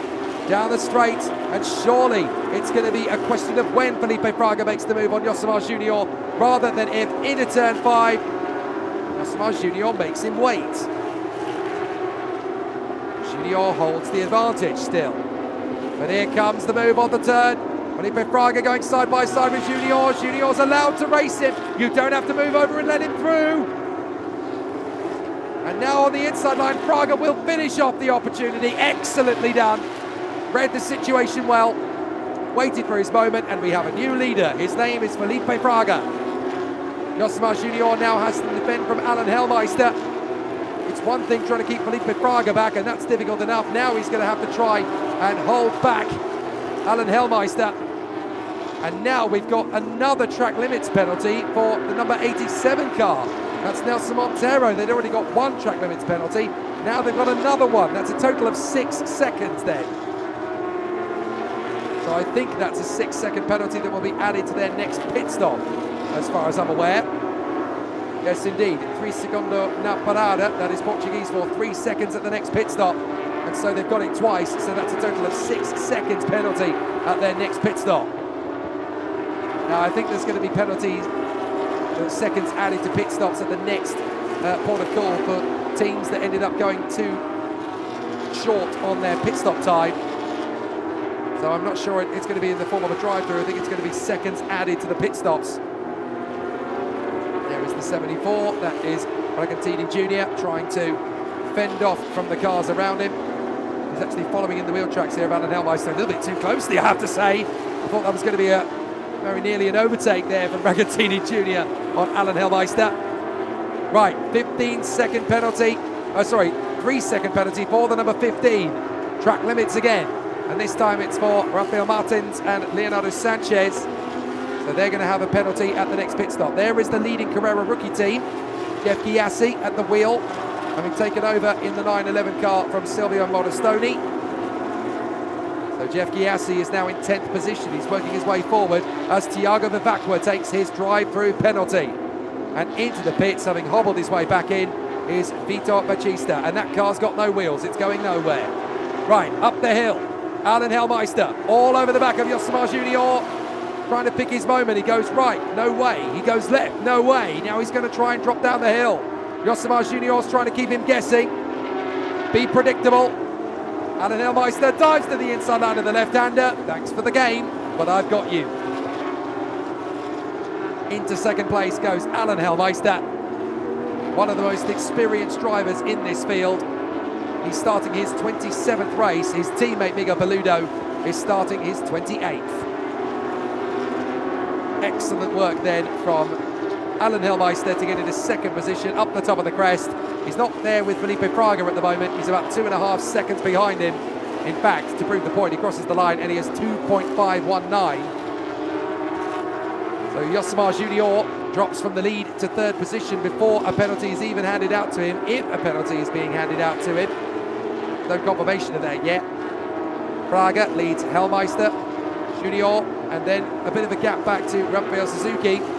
Although, to be fair, it's now Bragatini Jr. who is behind Yosemar Junior. Now, if he's lapping quicker, he's allowed to battle with him. For the last lap time, to see what they did the last time by. Well, I think on the previous lap they've done a 1:49.9 there, I think. So that shows you that they're losing ground at the moment. But there's also an interesting battle for the competitors behind. Bragatini Jr. is in the 1:49s as well, but briefly quicker than Yosemar Junior. What's going to be really important, though, is that both Rafael Suzuki and Artur Leist are going quicker. There is the leader in Challenge Sport. That is Jose Morenito and Iorio, who is at the wheel alongside. So fabulous to see these two having a very good race of it. Just keeping it nice and tidy at the moment. They currently run in 20th position overall, but leading in the Challenge Sport category. The leaders in Challenge Rookie, by the way, are now Ruiz Senior and Junior. So Carlos Ruiz Senior, who has handed over to Carlos Ruiz Junior, that team is now the leading car in the Challenge Rookie category. There they are, the 55 car. And there is the machine. It's white colour scheme with the black and red stripes. Very impressive to see the father and son team leading in Challenge Rookie at the moment. Second in the class are Bandera and Newman. Third are Gonçalves and Reina. And fourth are Gens and Brocchi. And Ruiz Jr. currently running in 21st position. Bit of a travel in the car there as he came over the top of the crest. This is essentially, for a lot of the drivers, a hotter, shorter Nürburgring. 40 laps to go for our race leader, Felipe Fraga. He's obviously got another mandatory pit stop to come. They've got 3 mandatory pit stops in this race because there's only so far a Porsche Carrera Cup fuel tank will let you go. The 544 leads the way. Oh, bit of travel there from Felipe Fraga on the curbs as he goes up the crest in the middle of the lap with 40 laps remaining, including this one. Then we've got the number 7, Alan Helmeister, trying to go through the traffic. Quite an important part of the races here. Moving up the order as well now, we've got Nelson Piquet Jr. in the 80. He's up into 11th position, the former Grand Prix driver who was once teammate to Fernando Alonso, rather infamously in the world of motor racing. If you want to know what happened there, just Google the word Crashgate F1. 87, penalty, 3 seconds at the next pit stop. Track limits again. So Nelson Monteiro has picked up 9 seconds worth of penalties in the pit stop. So that means they're going to have a minimum mandatory pit stop time of 6 minutes and 9 seconds.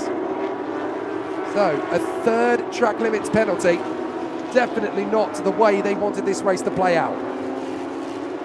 So now that the pit stops have all evened out, here is the order. Felipe Fraga leads from Alan Helmeister.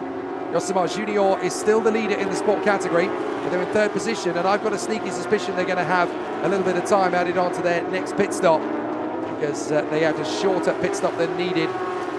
6 minutes was meant to be their pit stop, I do believe. So that is where they ended up having a bit of a difficulty last time around. Now I wonder actually if some teams have ended up having a little bit of a concession for their pit stops, actually thinking about it.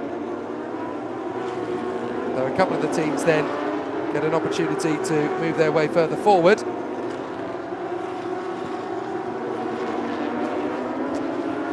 So let's see how it all progresses.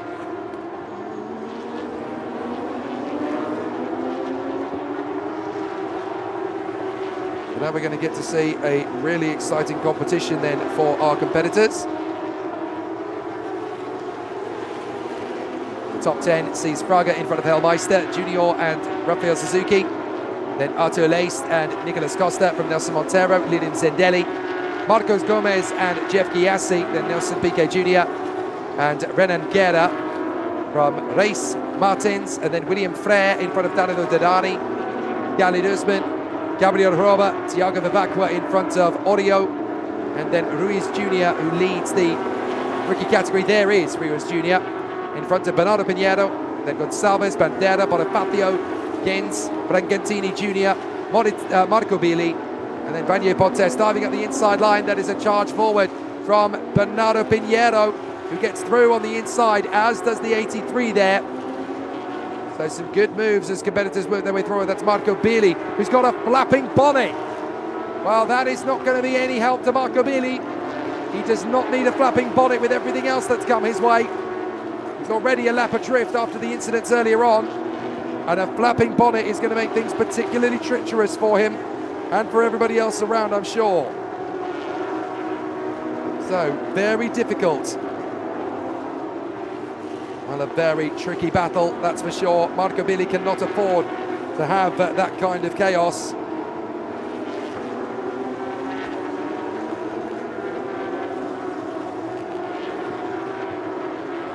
So now it's going to be an interesting run for the contenders with 38 laps still to go. We're about to get underway again for the next pit stop window.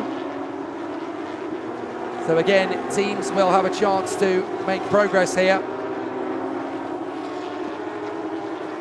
I've got a feeling there are actually certain teams with a handicap at the pit stop that gives them a little bit of grace compared to the 6-minute mandatory. Looking at the statistic I've now got on my screen, I think some teams are allowed less than 6 minutes, which is a handicap system for the balance of performance, I believe. So still the contenders racing on a fair and even keel here. There is the 38. That is Gabriel Roba having a great battle here with Tiago Vivacqua, race winner in the Porsche Sprint Carrera Cup this year. But Tiago Vivacqua going to be trying to scythe his way through the field before the pit stops happen. Look at the background. There is Alan Hellmeister, who's been chipping away at Felipe Fraga's advantage. Felipe Fraga's last lap, a 1:47.9 compared to Alan Hellmeister on a 1:47.7. He's got the gap down to a second and a half. So that could make things very entertaining. Up over the top of the crest, and Alan Hellmeister in behind Felipe Fraga. Rafael Suzuki is third position in front of Artur Leist and then Yosimar Junior. And there is a penalty for track limits. This time it's the 77. So that's a pit stop penalty in addition for William Frere, who is sharing the number 77 car with Francisco Horta. So he's exceeded track limits too many times. He gets 3 seconds added to their next pit stop. So the competition very evenly keeled at the moment for the competitors. Number 7, Alan Hellmeister in behind Felipe Fraga.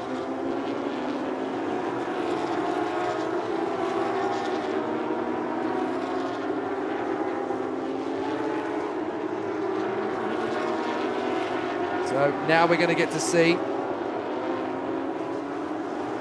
a very close battle again at the second rotation of pit stops. 3 minutes until the next pit stop window opens. So very interesting to see how this all plays out. So just to give a little bit of clarity now, there are some dispensations to competitors who get a bit of discrepancy for the pit stops in balance of performance. Just to let you know, there are no penalties handed out to teams for transgressions in the pit stops. I've now had clarity that there are certain teams for the balance of performance have given a little bit more grace in the pit stops. So 5 minutes 57, 3 seconds less for Carlos Campos and Tiago Vivacqua, and also for Yosimar Junior and Sergio Romero. That tells us then that they do not need to take a penalty. They were inside their own allotted time. Also 5 minutes 50 for Marcos Regadas and Rodrigo Melo, as they are given a 10-second grace period. And looking down the list as well, Flavio Champao and Bernardo Pinheiro have 3 seconds less. 10 seconds less for Marco Billy and Maurizio Billy.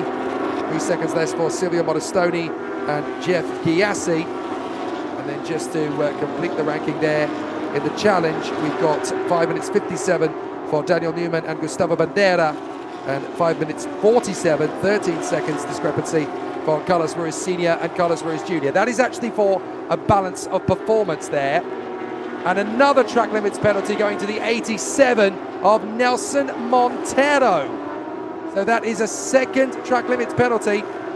A total of 6 seconds being handed to them at their next pit stop. That means that they'll be in the pits for a mandatory 6 minutes and 6 seconds.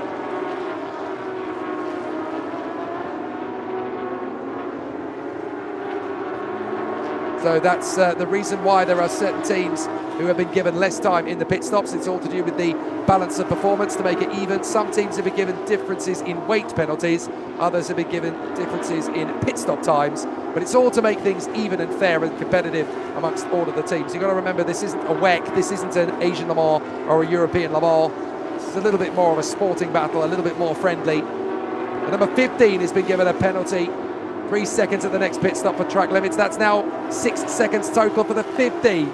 That is Rafael Martins, who is battling away with Leonardo Sanchez. Oh, we've got a battle right up against the pit wall down the main straight. As we get closer to the halfway point here. Here are the leaders in the Carrera Cup category. The winners at the first segment, as it were. Marcel Muller and Felipe Fraga out in front. And of course, that is points in the championship.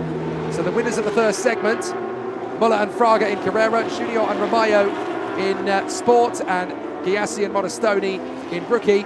In the Challenge category, the winners in the categories are Nito and Oyodo in the Sport category for the Challenge Sport, Ruiz and Ruiz Jr. in Challenge Rookie, and Sadaglaita and Felipe Carboni, and Fabio Carboni, sorry, in the Challenge category.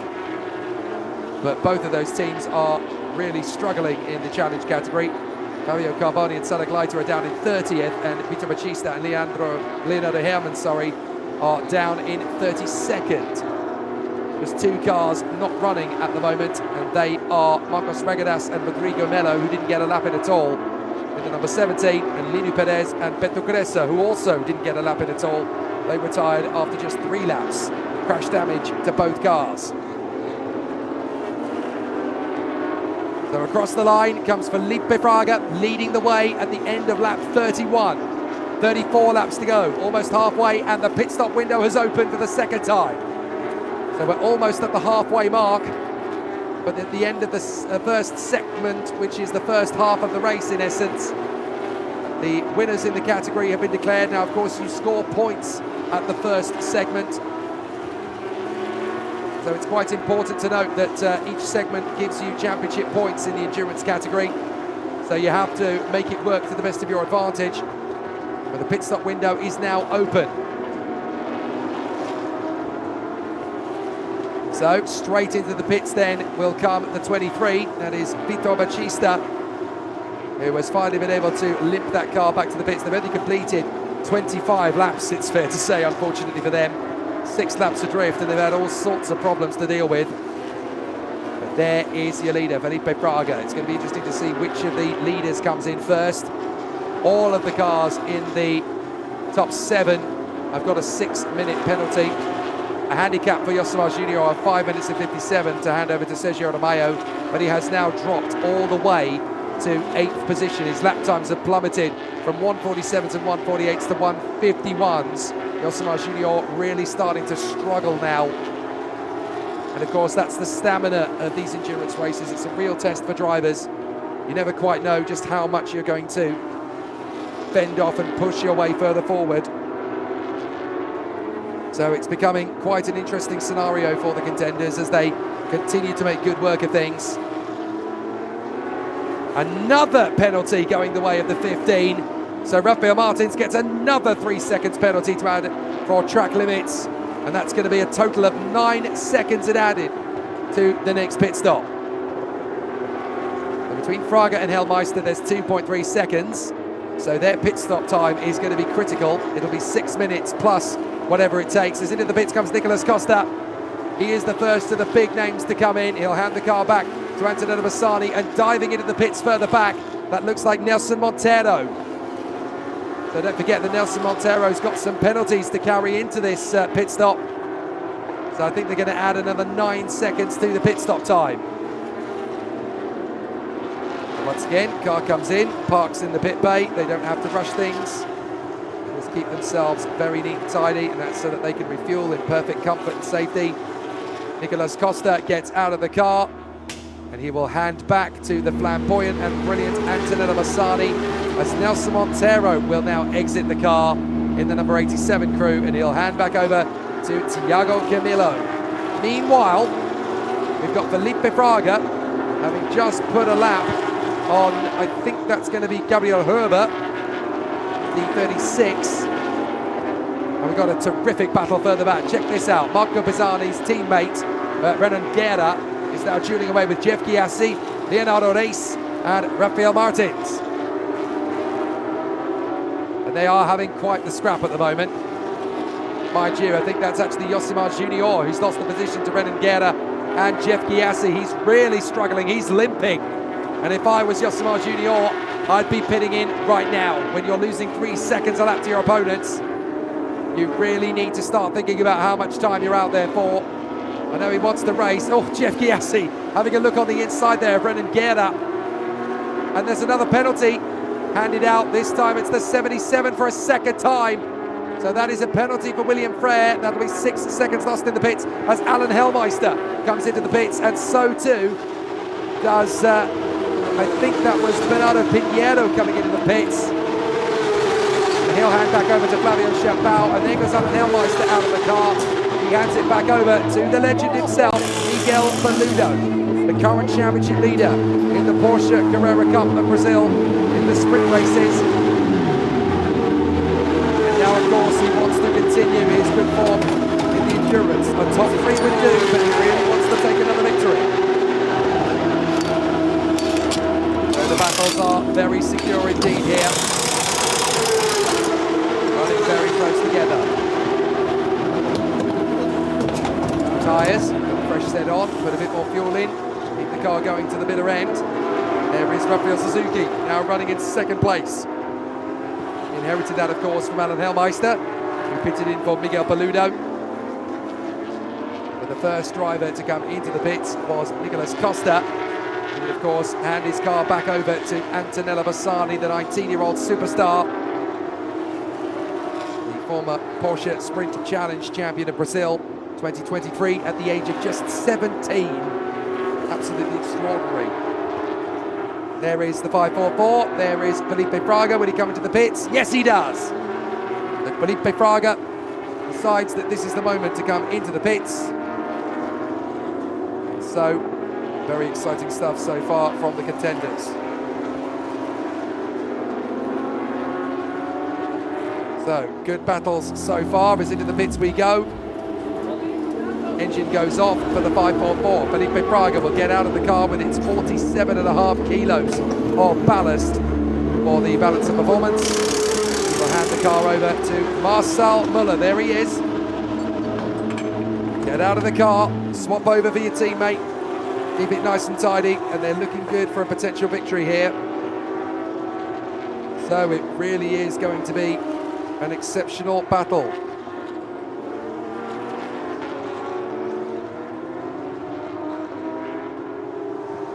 Still, amazing performances from the competitors. And as they continue to work in close proximity, we're going to see some more great battles between these guys. Having had a very solid run of it. Up over the top of the crest. So far, so good. And a really decent battle. But who's going to pit first? Will it be Rafael Suzuki? Will it be Arthur Leist? Or will they come in together?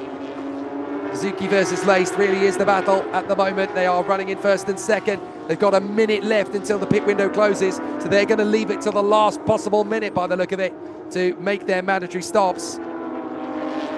which means they've got to come in on this lap or they're not going to get a pit stop in.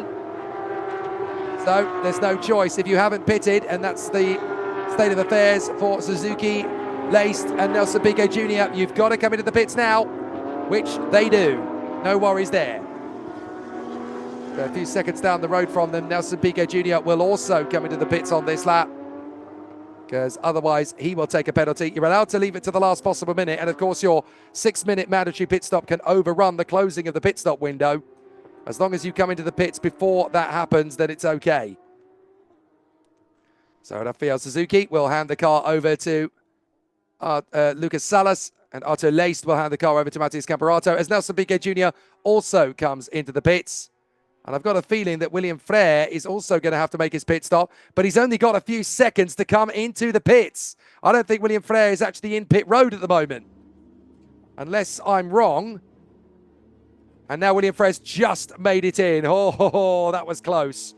So William Frere had a couple of seconds left before he made his way down pit road. Oh, that was running the gauntlet for William Frere, but he's just about got that done. But of course, we will take a mandatory few seconds to add on to his pit stop time for penalties.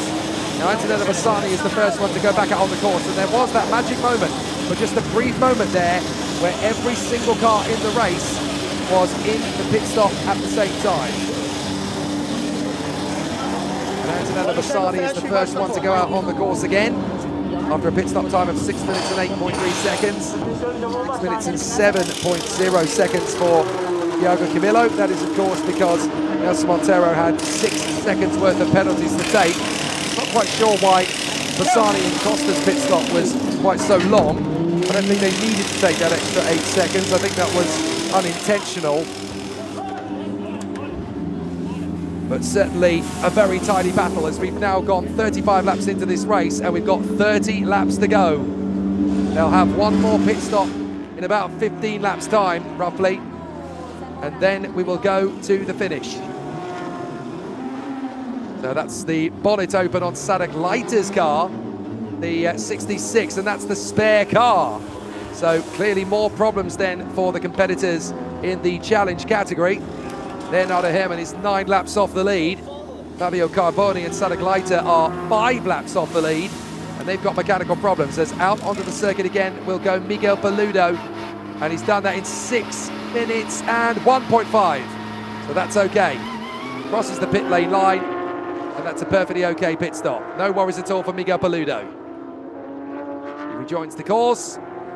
6 minutes and 4 seconds was okay there for Mario Reina, sharing with Jose Gonçalves. There is a problem, however, for Daniel Newman. Their minimum mandatory is 5 minutes 57. They've just done theirs in 5 minutes 53, so that will incur a penalty.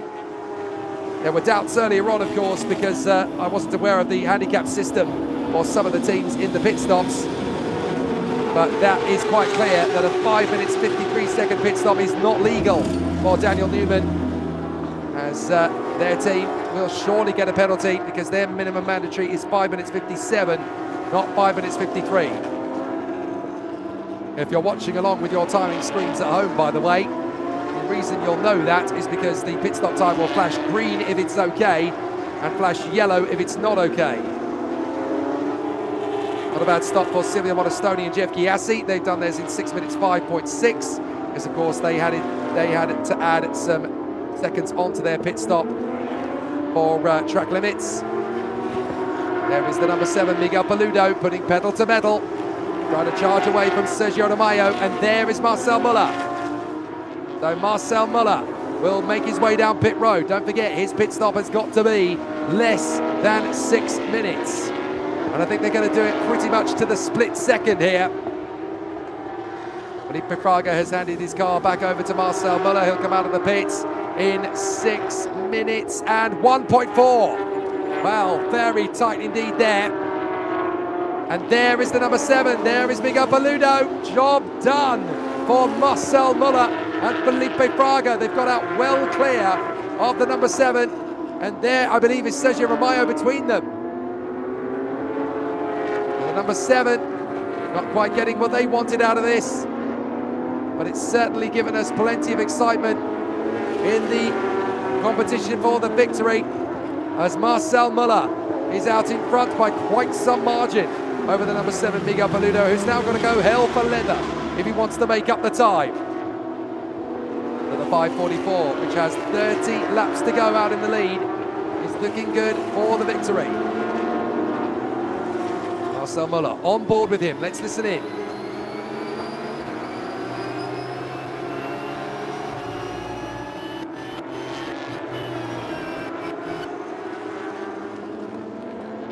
Marcel Muller looking incredibly for his third win in endurance. He took a win in 2023, he took a win in 2024, so is he going to get it done for a third year in succession? Engine goes on for Lucas Salas, who takes the car back over from Rafael Suzuki. Off he goes, and he's got to make sure that the pit stop is under 6 minutes, of course, so they're just waiting for the time to count. Now, Campos and Vacqua did their pit stop in 5 minutes 58.0. Their handicap is 5:57 as whoa, straight out of the pits in front of Lucas Salas. I think that's the 1:18 of Matthias Camperato. They've just managed to leapfrog their opponents there in the pit stops, but of course, will they trigger the minimum mandatory without issue? 6 minutes 1.3 for Camperato, 6 minutes 2.6 for Salas, and Camperato's going to be ahead of Salas, but behind Marcel Muller. But will they beat Miguel Paludo out of the pits? That's the other interesting factor, as Marcel Muller continues to push. Yes, Paludo is behind them, so Camperato is now P2, and in third position, that is going to be Lucas Salas. So, very impressive how that's changed things up. Well, now we've got the true race leaders on the march here. 5:44, Marcel Muller leads on lap 36. Well, very interesting stuff then, as the competitors have given us a lot of spice there in the pit stops. But I was just going to come back to the pit stop for... there, I think, for the competitors further back. 5:58, that's Thiago Vacqua and Carlos Campos. They've done the minimum mandatory of 5:58 because their minimum handicap was 5:57. I'm not sure, though, that they've taken into account their pit stop penalty that was handed to them earlier on in the race. So I think that's going to cost them even more later, because if they haven't taken their penalty at the pit stop, they could get a penalty undercutting their own pit stop. Officially they haven't, because their handicap is 5:57 and they've done it in 5 minutes 58. But I've got a feeling that they didn't take their penalty. Now that is a big no-no. If you've been given a penalty for track limits or speeding in pit lane or for whatever it's for, you've got to take it at the next pit stop. So they haven't. So, well, the stewards are going to make an interesting investigation if there's something that needs to be looked into here. So that could be fascinating. So let's see how the race is going to continue. So the competitors are looking for an exciting tussle in the next part of the race. Marcel Muller leads the way. Drive-through penalty for the 77. That's Francisco Horta. That's going to be a total of 6 seconds that they've now been penalised for track limits. So, very irritating and frustrating, I'm sure. But very exciting to see how it goes. But I think there's going to be a little bit more to do in this third stint.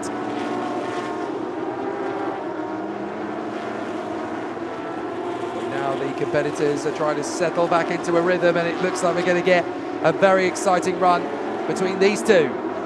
Miguel Paludo has now got ahead of Lucas Salas, so that puts him into third place. Now he's going to take on the teenager.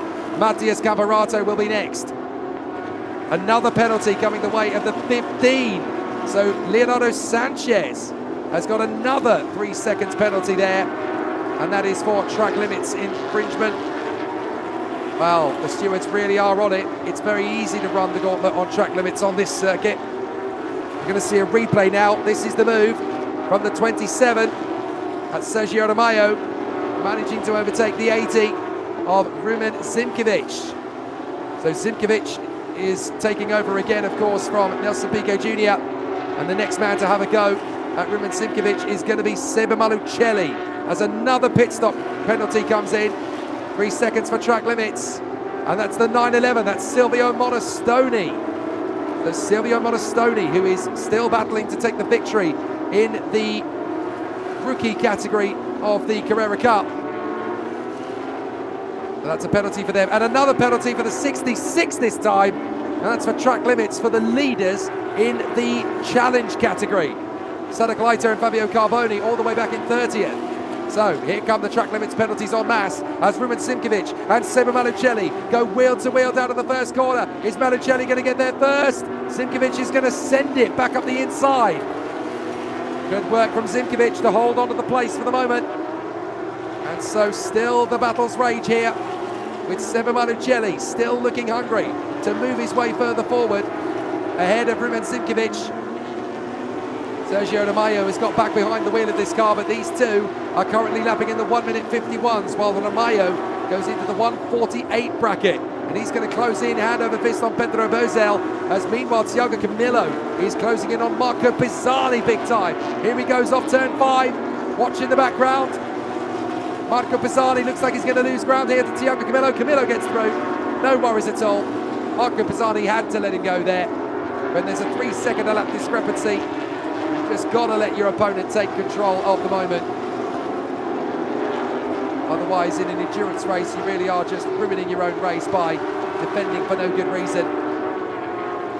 So the leaders, Marcel Muller and Felipe Fraga, have now lapped the entire field up to, I think, 22nd position. We're going to see where the last car is that they've lapped. I think it is going to be the 21st position car, in fact, of Carlo Ruiz and Carlo Ruiz Jr. Here we go again then, Paludo and Salas still scrapping away for third place. Salas is not content to sit behind Miguel Paludo. Paludo got the move on him, but Salas wants him back. Salas was quicker than Paludo on the last lap. And whatever happened there, Salas has lost a lot of ground. So Salas with a problem. Or was that just a pure mistake? But it looked to me as though a battle that was really intense for Lucas Salas has just suddenly dropped off the back of Miguel Paludo there rather dramatically. Not entirely sure what happened, but fortunately I've got my stream running concurrently alongside, so I can go back and have a brief look at what it was that cost them that little bit of time. I was just looking at the timing screen, I think at exactly the wrong moment, and so that distorted my view of what happened between them there just a little bit. And Lucas Salas trying to make his move on the inside of Miguel Paludo. Came off the turn, and it looked as though he missed a gear, essentially, coming off the corner. And Miguel Paludo battling very closely there. But very tricky stuff indeed from the contenders. This race still giving us plenty to get excited about. And there's going to be even more in the second half of the battle.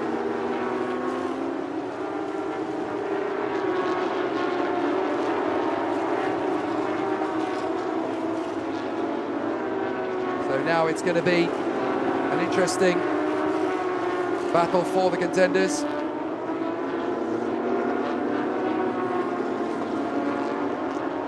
So now we're going to get to see good battles. The 21 getting a drive-through penalty now. So a drive-through penalty then for the 21. That is Daniel Newman, and that is, of course, for the undercut of their pit stop.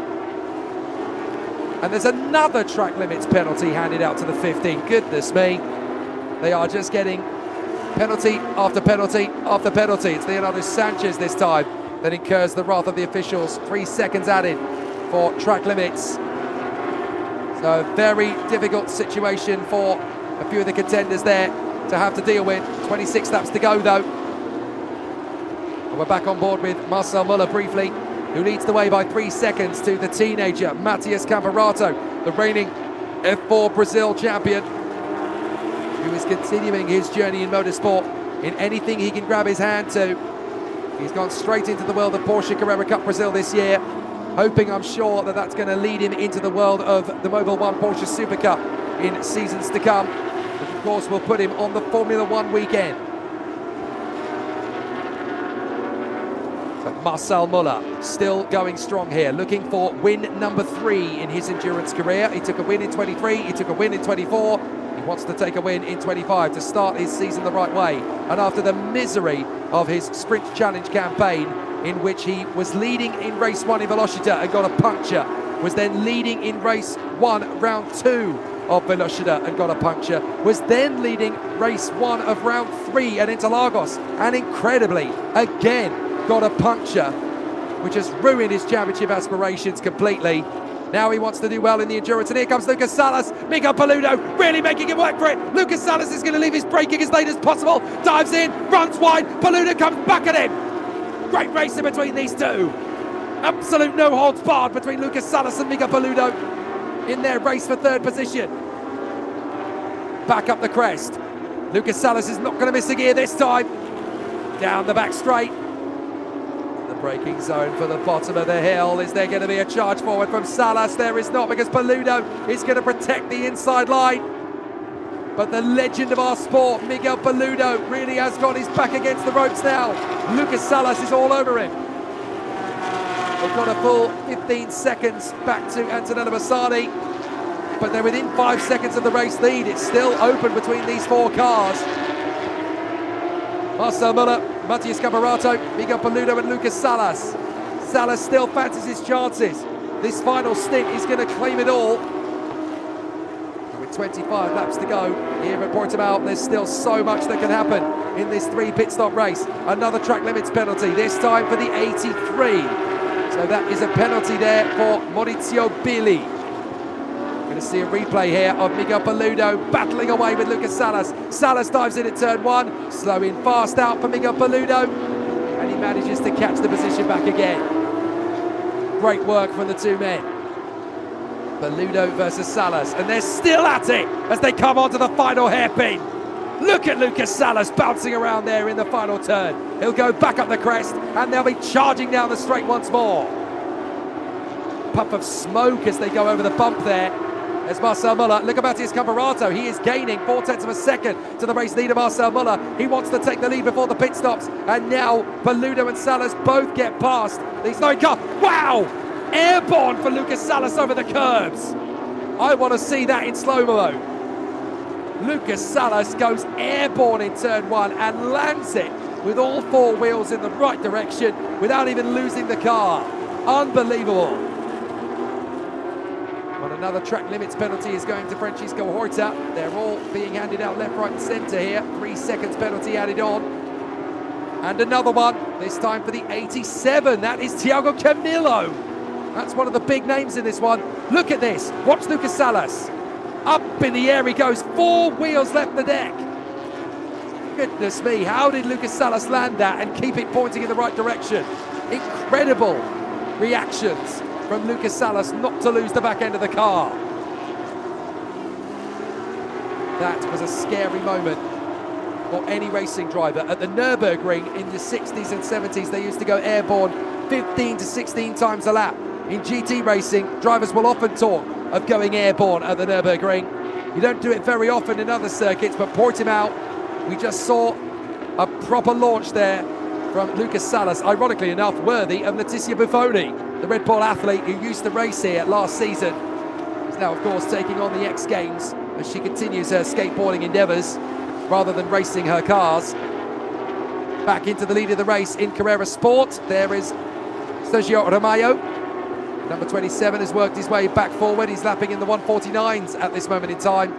That's very similar pace, in fact slightly quicker pace than we're seeing from Marcel Müller. Meanwhile, Matthias Camperato is going 4/10 of a second a lap quicker consistently than Marcel Müller. He might just overtake him for the lead before the next pit stop rotation.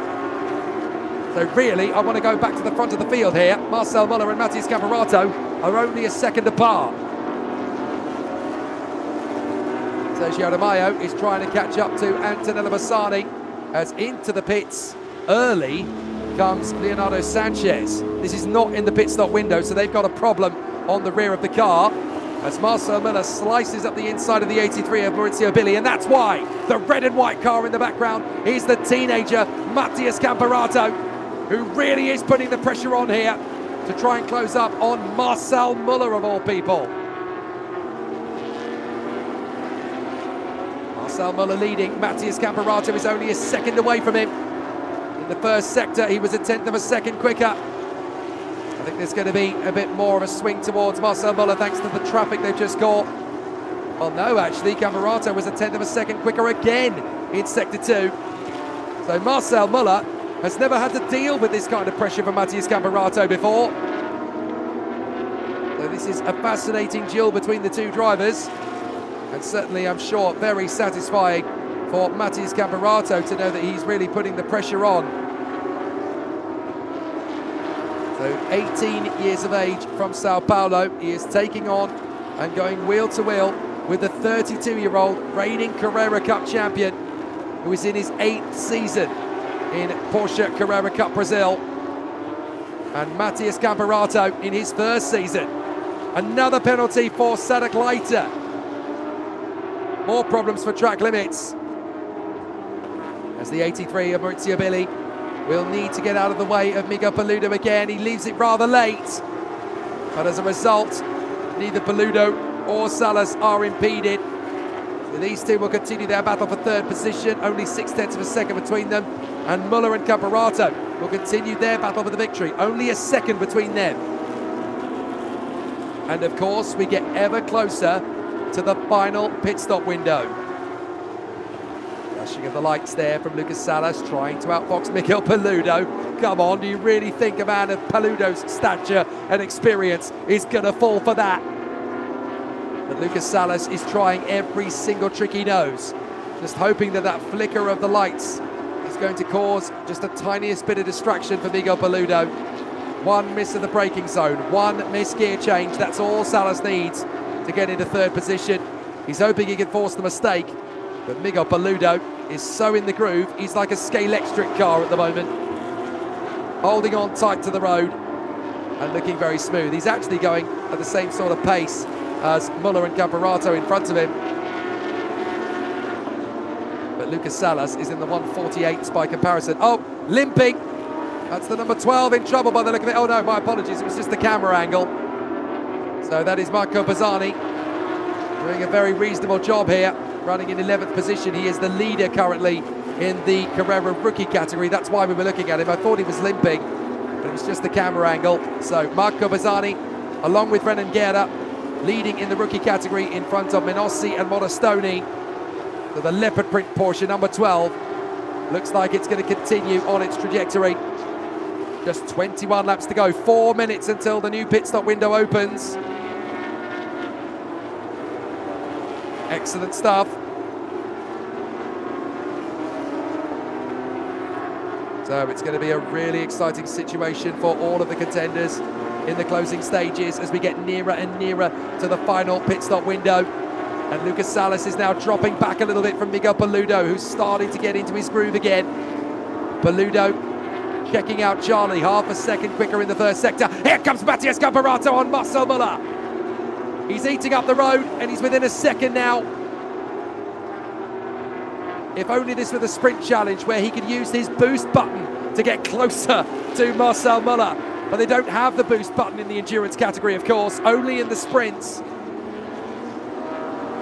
And it's only something unique to the Porsche Carrera Cup of Brazil, something that was developed this year to celebrate 20 years of Porsche in Brazil. But of course, they do not have the boost button in the endurance category, only in Carrera Cup in the sprint challenge races, in the sprint races, I should say. This is going to be such a tight battle for Camperato. He's going to get really close to Marcel Miller.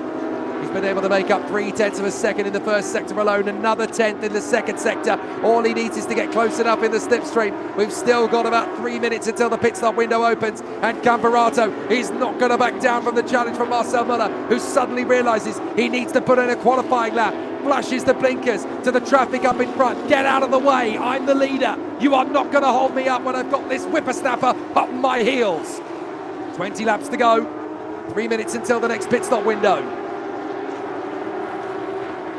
Marcel Müller trying to get away here from Matthias Camperato. 20 laps left in this brutal 300 kilometers, the first of our 3 endurance races in 2025. And on the back straight, you can see for yourself how the lap times have been going. The faster lap from the race has come from Matthias Camperato, but it's his lap times recently that count, a 1:48.9 compared to a 1:48.7 for Camperato. Marcel Müller really had to pull off a fantastic third sector to stop any chance of Camperato overtaking him on the run to turn 1. Another penalty for the 77. That's Francisco Horta again. 12 seconds then will be added in penalties for track limits for that one car alone. Goodness gracious me. Marcel Müller still leads Matthias Camperato up front. No penalties for track limits from these guys. Camperato really getting close though. First sector, he's been able to gain 0.3 of a second since sector 1, where he was 1/10 of a second off him. 0.3 of a second gain in sector 2, and now they're trying to get through the traffic. The 15 is not being particularly compliant here. Leonardo Sanchez causing an issue for the leaders. And that's really going to hamper Matthias Camperato, who's now got to wait for his moment. He's going to be hopping mad. Come on, man, don't you know where the race leaders? Back down, you're a lap away. Oh, Matthias Camperato will be absolutely fuming in second place. So Marcel Müller lives to fight another day here, down the main straight. So we're going to get to see a really intense race battle down the crest. Number 7, Miguel Paludo in front of Lucas Salas. So it's going to be a tight one as they run through the first corners. Interesting battle from Miguel Paludo. Round the first couple of turns through the hairpin. And he's now really been able to pull clear of Lucas Salas. He's opened up 2 seconds on the man in 4th position, just in the nick of time for the next pit stop window. There's still 0.9 of a second between Marcel Müller and Matthias Camperato. But Miguel Paludo is only 3 seconds back from them. Marcel Müller's fastest lap, 1:47.7.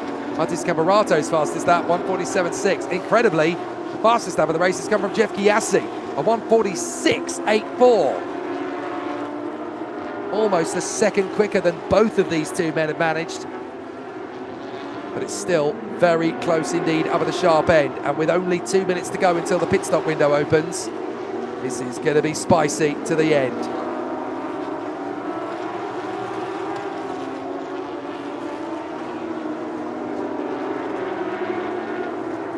So now it really is going to be a tight race to the pit stop window.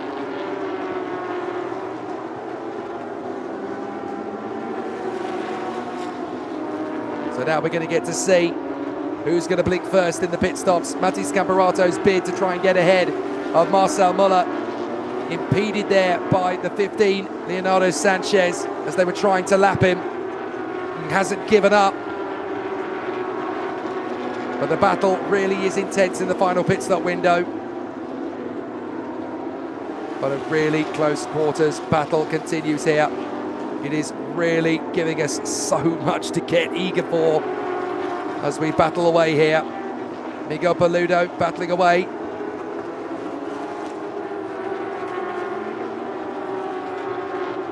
Well, it's very close as we get ourselves ready for the third and final pit stop window. And it'll be the fourth and final stint as we get ourselves ready for the final pit stops. Matthias Camperato still all over the back of Marcel Müller for the race lead. There is Miguel Paludo, the legend of the sport. 4 times a champion in the Porsche Carrera Cup itself. In endurance, he's been pretty feisty too. As we get ourselves ready for the pit stop window.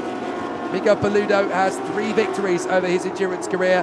Nobody's got more than Guillermo Salas, of course, who won 5 over the course of his career. 1 in 2020, 1 in 2021, 2 in 2022, and 1 in 2024. For those thinking 5 wins across 10 years is not that much of a record, but when you consider that there are only 3 races in a season that are of the endurance discipline, and that gives you a little bit of an indication as to how even and competitive it is. To get even 1 win in this category is very impressive. You can see a lot of white Porsches here, as a lot of drivers have had to take a spare car through the race, which they're allowed to do if their race car fumbles or breaks down at any point. The there is the 45 of Jose Morenito, leading in the Challenge Sport category. And we get ourselves ready for the next pit stop window. Don't forget that you've got 6 minutes mandatory in the pit stop, unless you've got a handicap, which the balance of performance settles out. Here we go, the pit stop window's open. And look how close Matías Camperato has got to Marcel Müller. Now, Müller can try and be tactical here, as into the pits comes Paludo. Paludo comes in the second the pit stop window opens. He wants to hand his car straight over to Hellmeister. This is the kind of situation that Alan Hellmeister is good in. So Paludo is done for the day. He's looking for win number 4 in his career. He gets out of the car. Alan Hellmeister, of course, is looking for win number 3. Now teamed up with Miguel Paludo. Hellmeister got a victory back in 2019 and won one in 2023. Paludo has won once in 18, once in 21 and once in 23. He failed to win a race last year, but he's been the dominant force of the Carrera Cup this year so far, and he looks like he could even seal the victory in the title race in the next round of the championship at Estoril if things keep going his way. Right, pit stops galore as we go into the final pit stop rotation. So Rumen Zimkovic comes into the pits in the 80. He will now hand over to the first ever FIA Formula E champion, Nelson Piquet Jr. Into the pits comes Francisco Horta in the Squid car. He'll hand the machine over to his teammate William Frere. They've of course got some track limits penalties to incur. On your inset on the right, that's the pit lane with all its pit stop activity. And then we've got the 544, Marcel Müller trying to get away from Matías Camperato before the pit stop window. We're in the pit stop window at the moment. They've got 6 minutes to come in, but is there going to be an early move to the pits? Yes, there is, and Camperato's gone in with him. Oh, there's going to be a race in the pits between the two. So Müller and Camperato both have a 6-minute mandatory for their pit stops. Müller comes straight in, will hand his car over to Felipe Fraga. And there is the teenager, Matías Camperato, the reigning F4 Brazil champion. He parks his car and he will of course hand it over to the stock car pro ace Arthur Leist. So we're going to be Felipe Fraga versus Arthur Leist for the last part of the race. Two drivers that ding-dong against each other wheel to wheel in Stock Car Pro. And now they're going to do it in Porsche Carrera Cup Brazil. The teenager, Matías Camperato, has been extraordinary in his second stint. And the teenager really is making everybody at Porsche stand up and pay attention. I tell you what, we've got a plethora of great teenage talent in this grid. Two names who can certainly represent Brazil for Porsche at Le Mans in years to come. Antonella Bassani, the 19-year-old lady, former Sprint Challenge champion at the age of 17, who will now finish her stint, by the way, in 5th position and give her car over to Nicolas Costa. And of course, the teenager battling for the win, Matías Camperato, right in behind Marcel Müller, who will hand his car to Felipe Fraga. There is Lucas Salas. And Lucas Salas is allowed to run on his own for a little while, in front of Sergio Ramalho, who will go as far into the stint as he possibly can, I'm sure, before he hands over to his teammate Yosemar Junior. Felipe Fraga getting himself comfortable behind the wheel. I would expect Sergio Ramalho to go as far into this pit stop window as possible. He'll leave it with seconds to go before he comes in, I'm sure. As the 70 comes round, are we going to see a change? Yes, we are. Into the pits comes Lucas Salas, and he will hand his car over to Rafael Suzuki. Sadly, for those just tuning in, you're not going to see the reigning champions, Werner Neugebauer and Rubens Barrichello. Oh, into the pits behind him as well, that's Sergio Ramalho. Well, he's come in a little bit earlier than I thought he would. Still 4 minutes of the pit stop window. I would have assumed that he would go on for at least another lap, maybe even 2, to leave it to the last possible moment before coming in and handing over to Yosemar Junior. But clearly they've decided, well, we're not going to win this race anyway, the way things are currently going. So let's just focus in on the sport category victory and try and hold that one over Thiago Camilo and Nelson Monteiro. Camilo's in the pits as well, by the way, to hand over to Monteiro. Looks like there's only a handful of cars that have decided not to pit just yet anyway. They've got to pit, it's mandatory. Another track limits penalty, this time for the 99. That is Reis, who is sharing the car with Vanya Pontes. Conversation galore in the pits. Very nearly every car in the race is now in pit lane during the pit stop window. That's what happens when you've got a 6-minute mandatory. They fill up the car with fuel. They do that in a very safe and controlled environment by doing it this way. It's a very different style of pit stop window in Porsche Carrera Cup Brazil. But with this being half pro racer, half gentleman racer, the onus is on safety and race experience as much as it is in terms of the heat of the battle on track.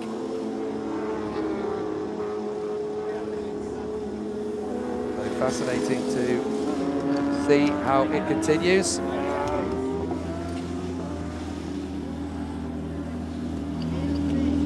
So now the competitors are going to be looking for that very quick pit stop. The first car that will exit the pits, of course, is going to be Miguel Veludo, handing his car over to Alan Helmeister. Artur Leist getting himself settled in the number 118. There's been a real atmosphere of party and excitement here for the Portuguese Porsche Festival that started last weekend with the sprint races. Everybody's been staying out here for an additional week at Portimão to enjoy a little Portuguese vacation. At least they had no issues with the language because, of course, they speak the same language in Portugal and Brazil. Out of the pits goes Alan Helmeister, and their pit stop was 6 minutes, 1.01. My goodness me. Very tight indeed as they got out of the pits, only going a second over their minimum. So far, I've only known of one team going underneath their mandatory time, and that was the team of number 21, Newman and Bandeira, and they got a drive-through penalty for it. That's what happens when you take a pit stop in under your time. Most teams have got 6 minutes for their mandatory, but some have a nice handicap that helped them out a little bit there. So far, everybody's staying within their median time. Out of the circuit is Alan Helmeister, one of the most experienced drivers in the endurance category. The first ever endurance race, of course, in the Porsche Cup Brazil category took place all the way back in 2015. It was Nona Figueiredo and Marcio Basso that got the pole position back then, but it was Marcel Visconde and Pedro Quirolo who got the victory, which of course would end up being their only victory in the endurance category. It was a one-off experiment in 2015, and it became a full-time scenario from the 2016 season onwards. And there have been some great victories from some amazing drivers over the years. Household names in Brazilian motorsport, such as Guilherme Salas, Ricardo Zonta, Sergio Jimenez, Bernard Neugebauer, Nico Paludo, of course. And then the likes of Alan Helmeister, Marcel Muller, Enzo Elias, Ayam Koder, who represented Lebanon as a half Brazilian, half Lebanese in the A1 Grand Prix World Cup of Motorsport all the way back when. Felipe Fraga, the gamer-turned-racing driver. Lucas Di Grassi, the Formula E champion. Felipe Albuquerque, the Le Mans superstar. Nelsinho Piquet, or Nelson Piquet Jr., if you will, the first ever Formula E champion and Grand Prix driver. And of course, last year, the man who went on to become a champion in coupling with Werner Neugebauer, the great and immortal Rubens Barrichello. Of course, it wasn't Rubens Barrichello's only victory in the category. He has taken victories in other classes before.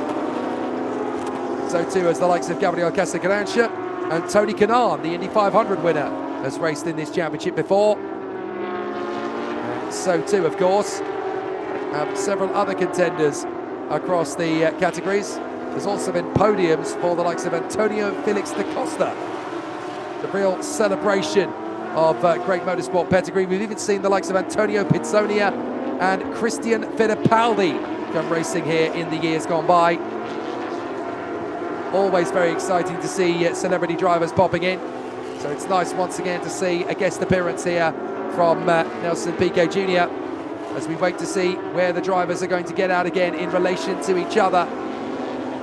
But of course, we're waiting for Suzuki and Junior to get out of the pits, and look at how close these two came when they exited the pits. They're absolutely nose to tail again. So it's now the two Stock Car Pro Series drivers, Felipe Fraga versus Artur Leist, as to who's going to get the victory. Surely they're going to beat Suzuki and Junior out of the pits when they finish their mandatory stops. In fact, these two are coming around the final turn, and we're waiting to see Suzuki and Junior rumble down pit lane, but they're going to get out behind. There is Rafael Suzuki. He's got to make sure he's within the minimum mandatory. Junior has got 5 minutes 57 for a mandatory. Suzuki's got 6 minutes, but they're both going to be overtaken here. In fact, they're going to be overtaken 3 times, because through will go Alan Hellmeister as well. So Alan Hellmeister goes up in a 3rd position as Rafael Suzuki rejoins in 4th. Junior will rejoin in 5th, but surely he's going to be cannon fodder for the likes of Costa and Lilim Zendelli as the race progresses. Still only 2 retirements from this race. Pires and Regadas with far too much damage to continue in the opening 5 laps of the race that brought out the original safety car. Everybody else has been able to struggle on and keep going. Here comes Arto Leist, really starting to put the pressure on Felipe Fraga. These two are so used to racing each other wheel to wheel in the Stock Car Pro Brazil category. Now they're doing it in Porsche Carrera Cup Brazil in the endurance race here at Portimão. The first time we've ever done an endurance race on this circuit. We were racing in the sprints last week, but this was the first time in 10 years that Porsche Carrera Cup Brazil had come to the Portimão circuit, leaving their native Brazil for a Portuguese vacation of 14 days in the peninsula of Iberia. Still, Arthur Leist fancies his chances to go for the win.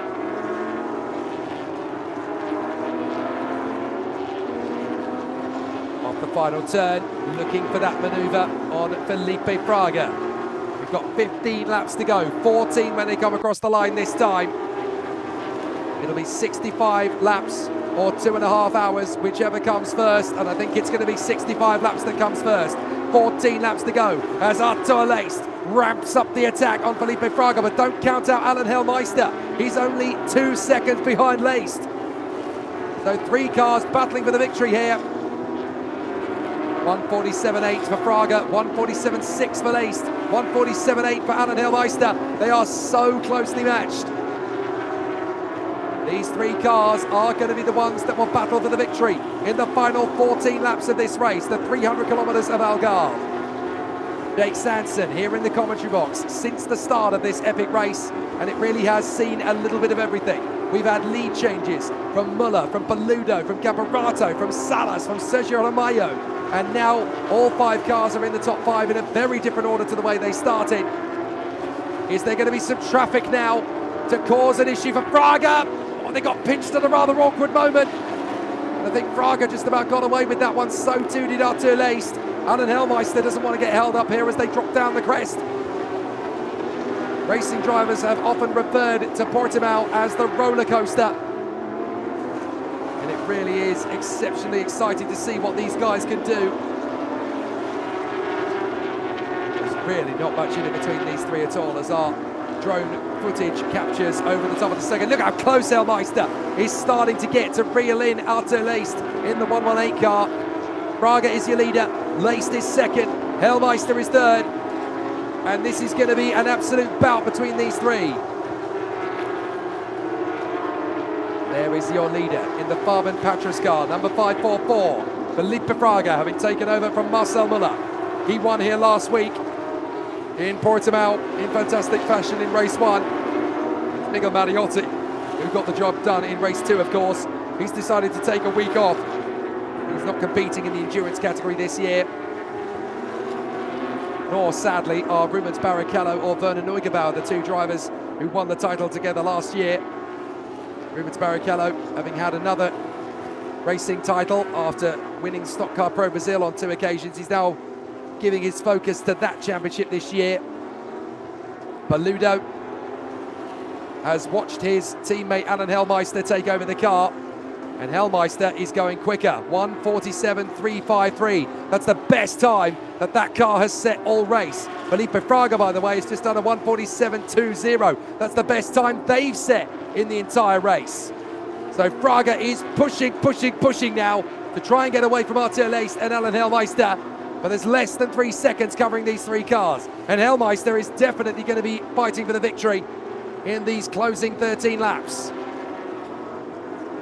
There is the leading car in Sport, but for how much longer? That is Yosemar Junior, leading in Carrera Sport, but only a few seconds down the road from him is Nelson Monteiro, and currently Yosemar Junior is doing 152s compared to Nelson Monteiro in the 148s. And don't forget that Marcos Gomez is on 147s, and so too is Nelson Piquet Jr. So that could really change hands in the last 13 laps. Renan Guerra has taken over the number 12 from Marco Pisani, and they lead Carrera Rookie. And they're in the 147s. They're setting their best laps so far. Leonardo Reis, who is catching him for position, has just done a 147.0. There's only one car that's gone quicker than that all race, and that is Jeff Gyasi, who is now third in the category and is starting to get back into that rhythm again. So it could still change hands here in the latter stages of Carrera Rookie. Another penalty for the 15 of Rafael Martins, having taken over from Leonardo Sanchez. That means there's going to be 6 seconds added to their final race time, and that is for track limits. There is the challenge rookie leader, Carlos Ruiz Jr., having taken over from his father, Carlos Ruiz Sr., and incredibly, the challenge rookie leaders are leading the challenge overall here. So it looks like they're going to walk away with 3 winning trophies, because of course in challenge, you are combining with the overall if you get an overall trophy. You're also combining with the challenge sports category, so they could walk away with 3 winning trophies here, winning all 3 classes in one go. There is Jose Morenito though, having handed over the car to Audio. So Audio, who is leading in class, is trying to close up on Carlos Ruiz Jr. And with good reason, because he's got a real pressure cooker to try and get well clear of Bruno Bonifacio. And there is one of the spare cars being utilised. That is the 55. Oh no, sorry, that's their race car. I'm used to seeing white Porsches that are having difficulty. We've certainly seen Pietro Rembano having taken over from Cecilia Rebello. They've had all sorts of mechanical problems. Such a shame for Cecilia Rebello, who is getting better all the time in her sprint challenge campaign. As back up onto the circuit goes Victor Gens, as he runs in collaboration with Rafa Brocchi. And there are the 3 leading cars: Felipe Fraga, Arthur Leist, and Alan Hellmeister. 3.4 seconds between them with 11 laps to go. There are no more pit stops, and these cars are going to the end. We've been racing for very nearly 2 hours, and it will be very exciting to see just how close it's going to be at the end here between Felipe Fraga, Arthur Leist, and Alan Hellmeister. They were even on lap times last time out. Felipe Fraga did a 147.4, Arthur Leist a 147.8, Hellmeister a 147.9. The quickest man on track is actually Nicolas Costa, who is helping his teammate Antonello Bassani move further forward. There is Alan Hellmeister, teamed up with Miguel Paludo, the 2 most experienced drivers in this field. And they have a handful of victories in this class in the endurance category. Another penalty, 6 seconds will be added to the final race time for the 22.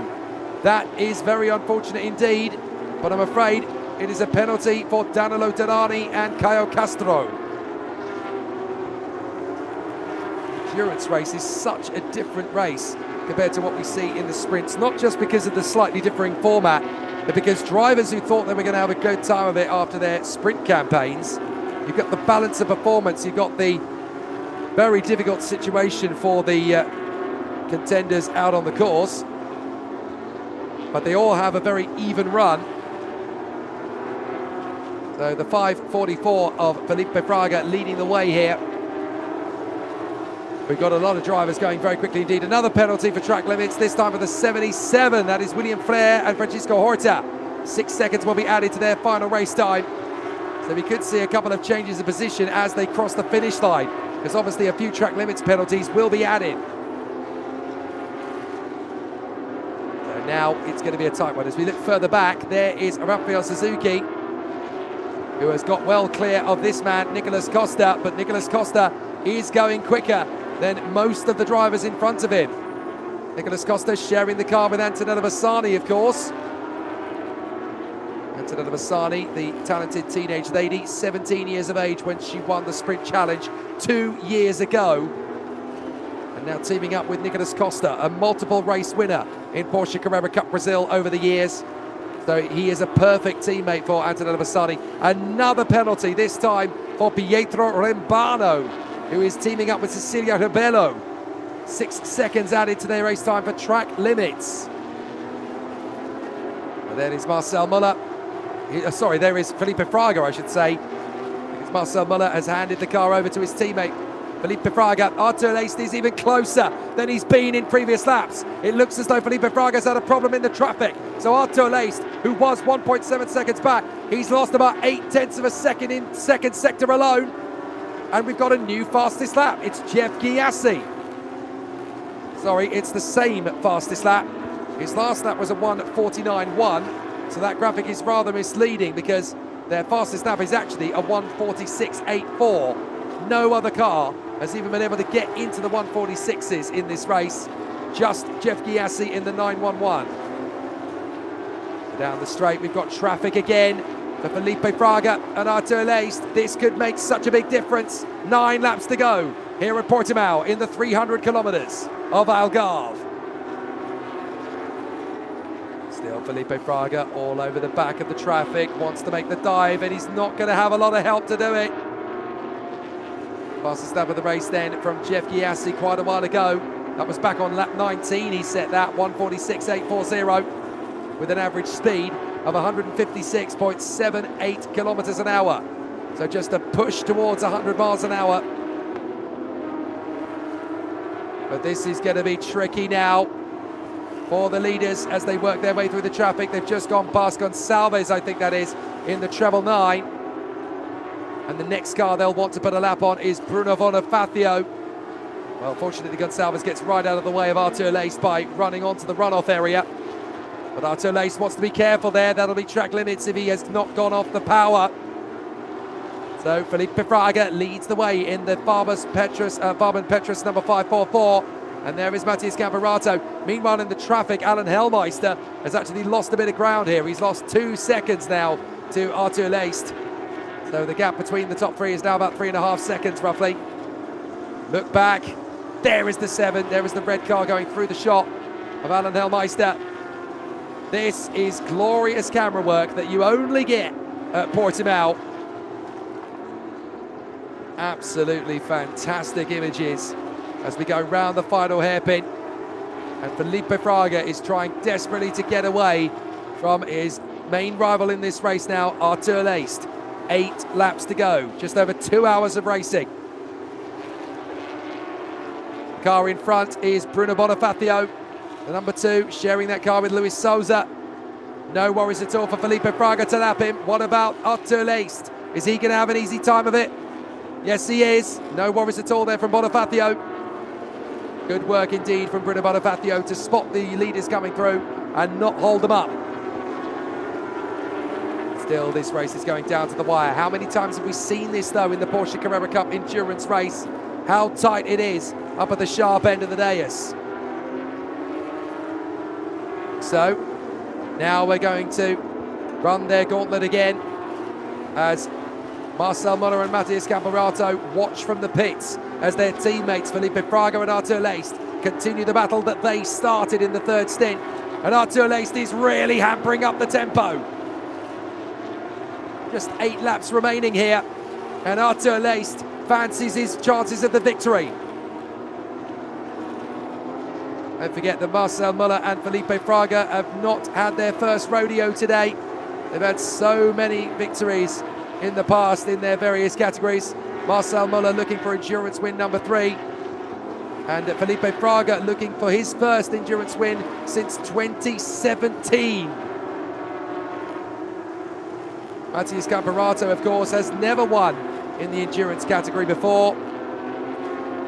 And interestingly enough, nor has Arthur Laced. So this could be a maiden victory on their debut together. That's what's at stake. For Marcel Muller, it would be victory in his 3rd consecutive season. For Felipe Fraga, it would be his first win in the Porsche endurance category for 8 years. But for the men behind giving chase, Arthur Laced and Matthias Camperato have never taken a win in Porsche Carrera Cup's endurance category. Now, this is the battle for the victory in sport.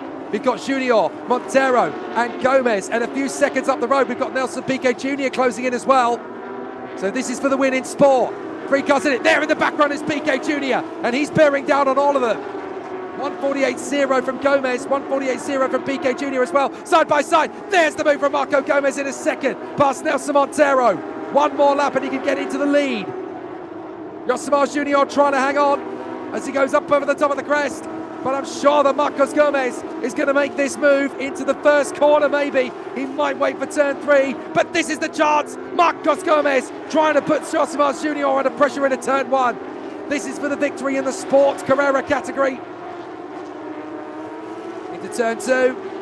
Turn 3, Yosemar Jr. having to defend. Watch out, boys. You've got Nelson Piquet Jr. raining down in your parade. He's just done a 147.7. That's almost a second quicker than Gomez. Side by side, Gomez and Junior down to the braking zone for the hairpin. And we've got a new leader in the Carrera Sport category. His name is Marcos Gomez.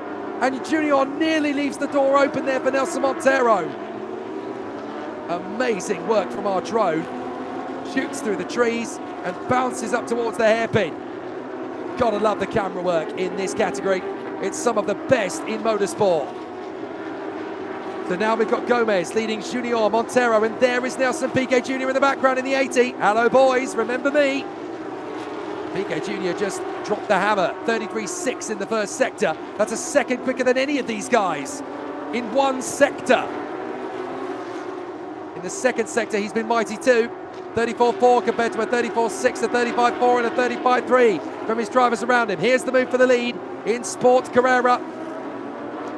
Up the inside goes Marcos Gomez, and we nearly had Monteiro joining him up the inside of Yosemar Jr., but Junior held his nerve. Surely Piquet Jr.'s got time to get into second place. Look at this camera work from the drone. That is absolute cinema. Never mind race coverage. That's the kind of footage that we could have seen in the F1 movie.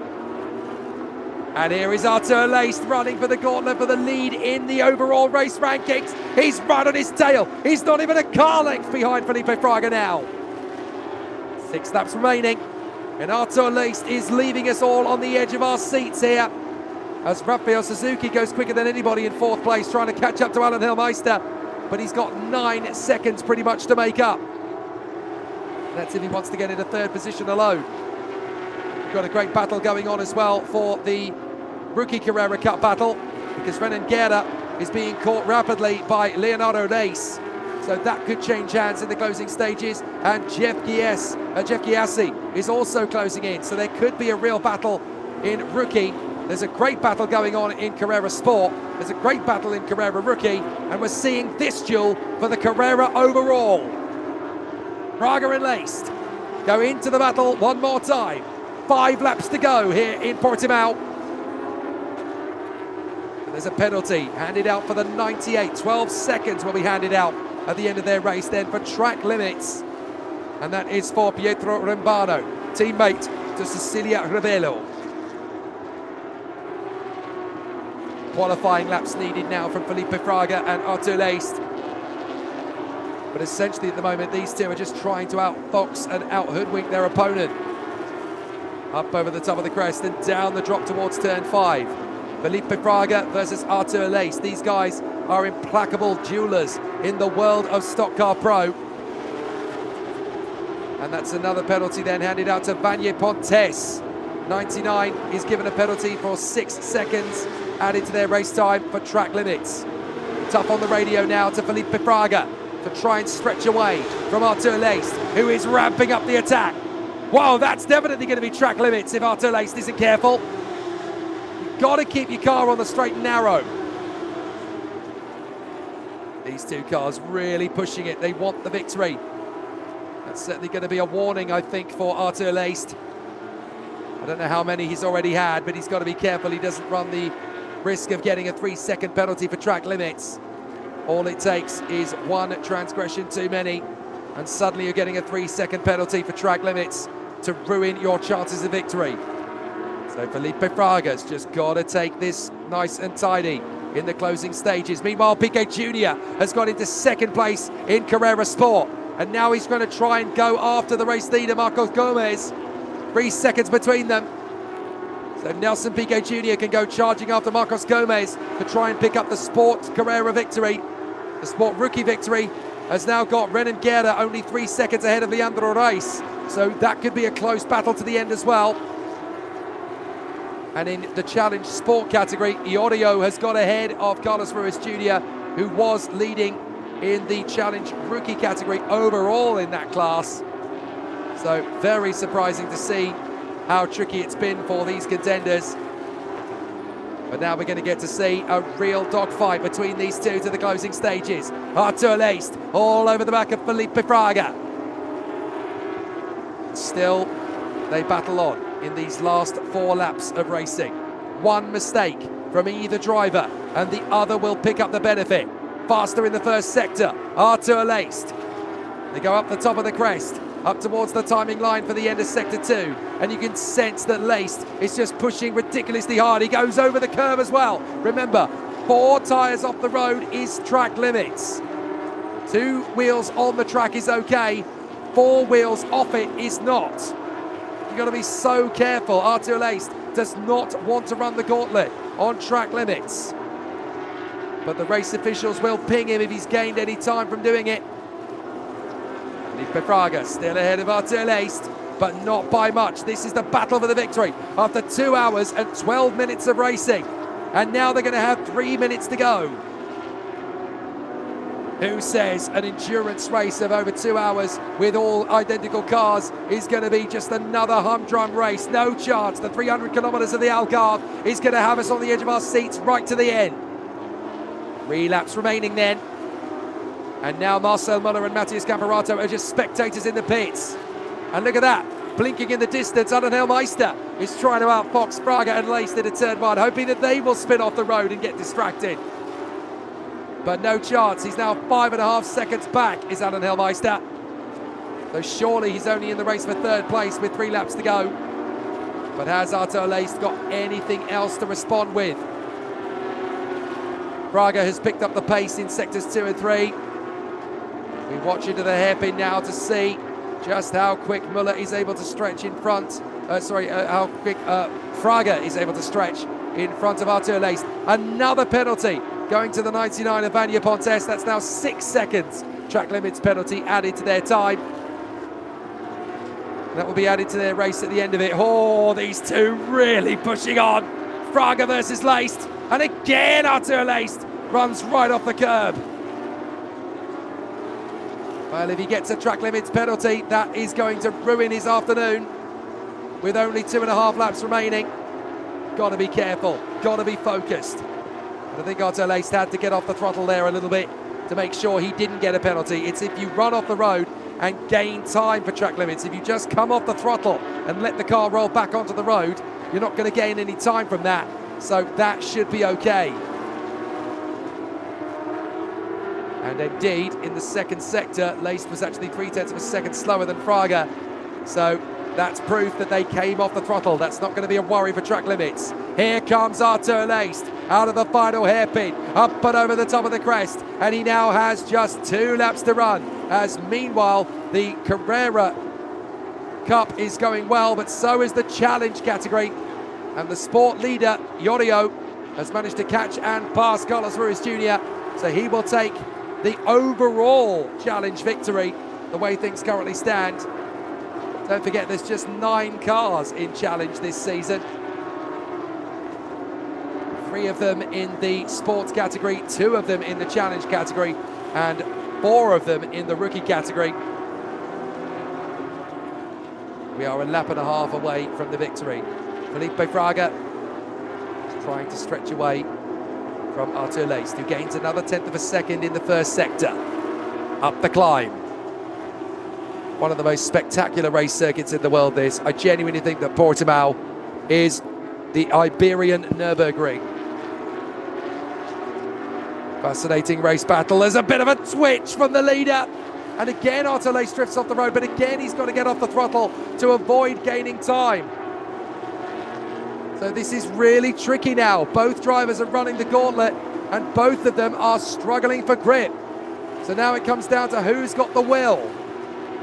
There is Marcel Muller watching on the inset on the right of your screen as he watches his teammate Felipe Fraga, who, if he keeps this together, is on course for his first win in Porsche Carrera Cup Endurance for 8 years. It will be Marcel Muller's third win and his third consecutive season to grab a win.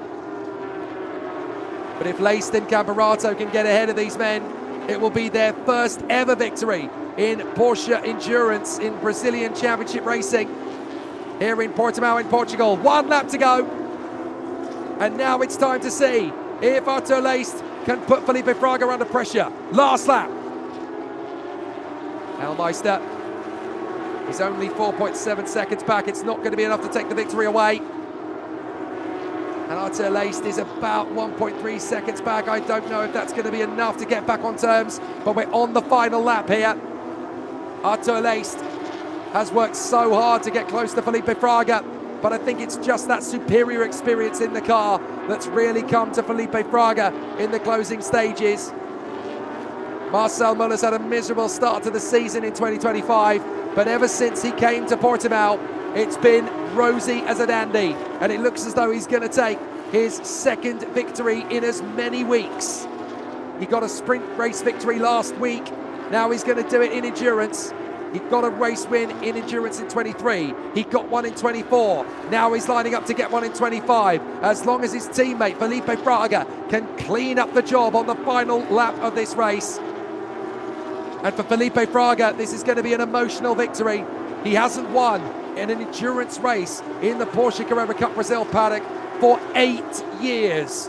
And here he comes in front of Autódromo Laced with his teenage teammate Matheus Campeonato watching in the pits. It's been really impressive for Campeonato and Laced, and don't count them out of taking an endurance victory later in the year, either at Estoril or in Portimão, but they're going to come agonizingly close to getting it done because the 544 will be triumphant. Marcel Muller will be victorious, but so will this man. Felipe Fraga takes the checkered flag in the 300 kilometers of Algarve, his first Porsche endurance race win for 8 seasons. Marcel Muller is a very happy man.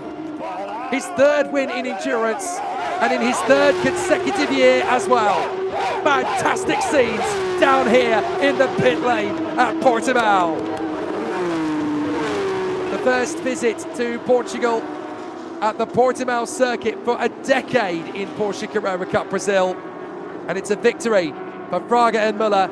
And here comes the battle further back. Nelson Piquet Jr. may have pushed all the way, but it's going to be the 100 of Seba Malucelli and the man behind the wheel, Marcos Gomez, flashing his headlights as he bounces through the final hairpin. But it's going to be the 100 that takes a 100% beautiful victory in the Carrera Sport category. Great job from Marcos Gomez and Seba Malucelli. Nelson Piquet Jr. will cross the line now to come home in second position. Excellent effort from them. 2 seconds behind them in the end. And there is the winner in the Carrera Rookie category. It is Renan Guerra in front of alongside Marco Pisani and in front of Luc Monteiro. So a fascinating end to a brilliant motor race that had everything.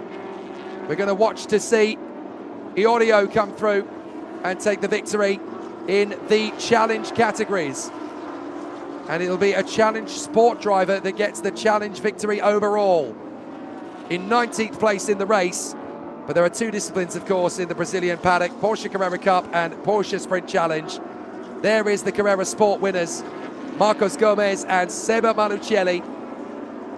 What a fantastic result for the 100 car. And for the leopard print number 12, it'll be Renan Guerra and Marco Pisani that take the victory in the magnificent battle for the Carrera Rookie category.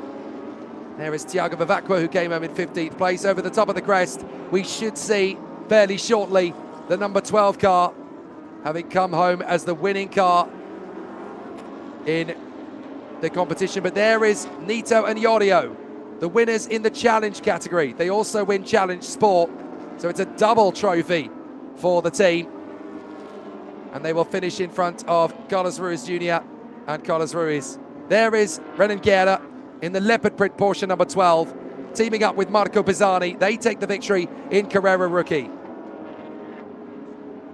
Well, what a fantastic battle it's been all the way through. As there gets the winner. Felipe Fraga to embrace his teammate Marcel Müller. They are sprayed in bottles of water, not just to celebrate, but to cool them down. It's hot work here at Portimão. Marcel Müller takes his third career victory in endurance. Felipe Fraga takes his second and his first for 8 years. What a great result to start the endurance trio. As onto the roof of his car goes Marcel Müller. He's getting a habit of this at Portimão. They haven't raced in the Porsche Carrera Cup of Brazil on this circuit for 10 years. And in 2 consecutive weekends, Marcel Müller gets to climb on the roof of his car, the number 544. This week, he gets to do it with Felipe Fraga. Fantastic teamwork. They were both ridiculously quick in qualifying and ridiculously quick in the race. Well done. As Felipe Fraga takes his first win for almost a decade. Considering his young years, that is really quite exceptional. But Marcel Müller and Felipe Fraga are victorious in Portimão.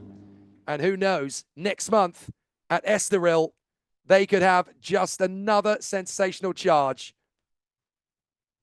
It's going to be really interesting to see what will happen when we go to the other former Grand Prix venue at Estoril.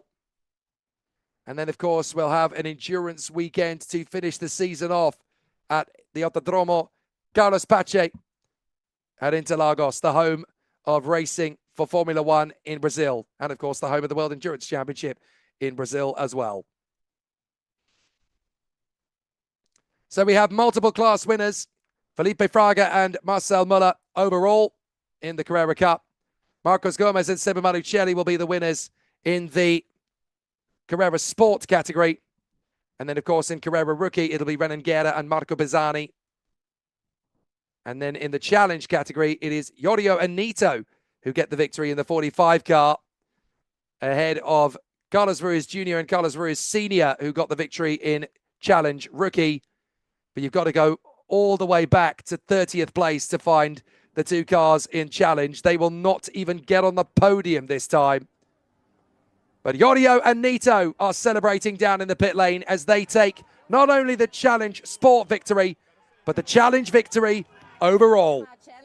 Absolutely magnificent race from those two, and they absolutely deserve it. So a really exceptional battle all the way through. There is their winning car, having had a very exciting battle all the way through. Expect them to really celebrate this. This is a fantastic achievement, and they can be really happy with the way it's all played out. So an exceptional display then, all in all, and a wonderful race that only really saw 2 retirements, Rodrigo Melo and Marcos Regadas, and Lino Perez and Beto Cressa, with their collision on lap 3.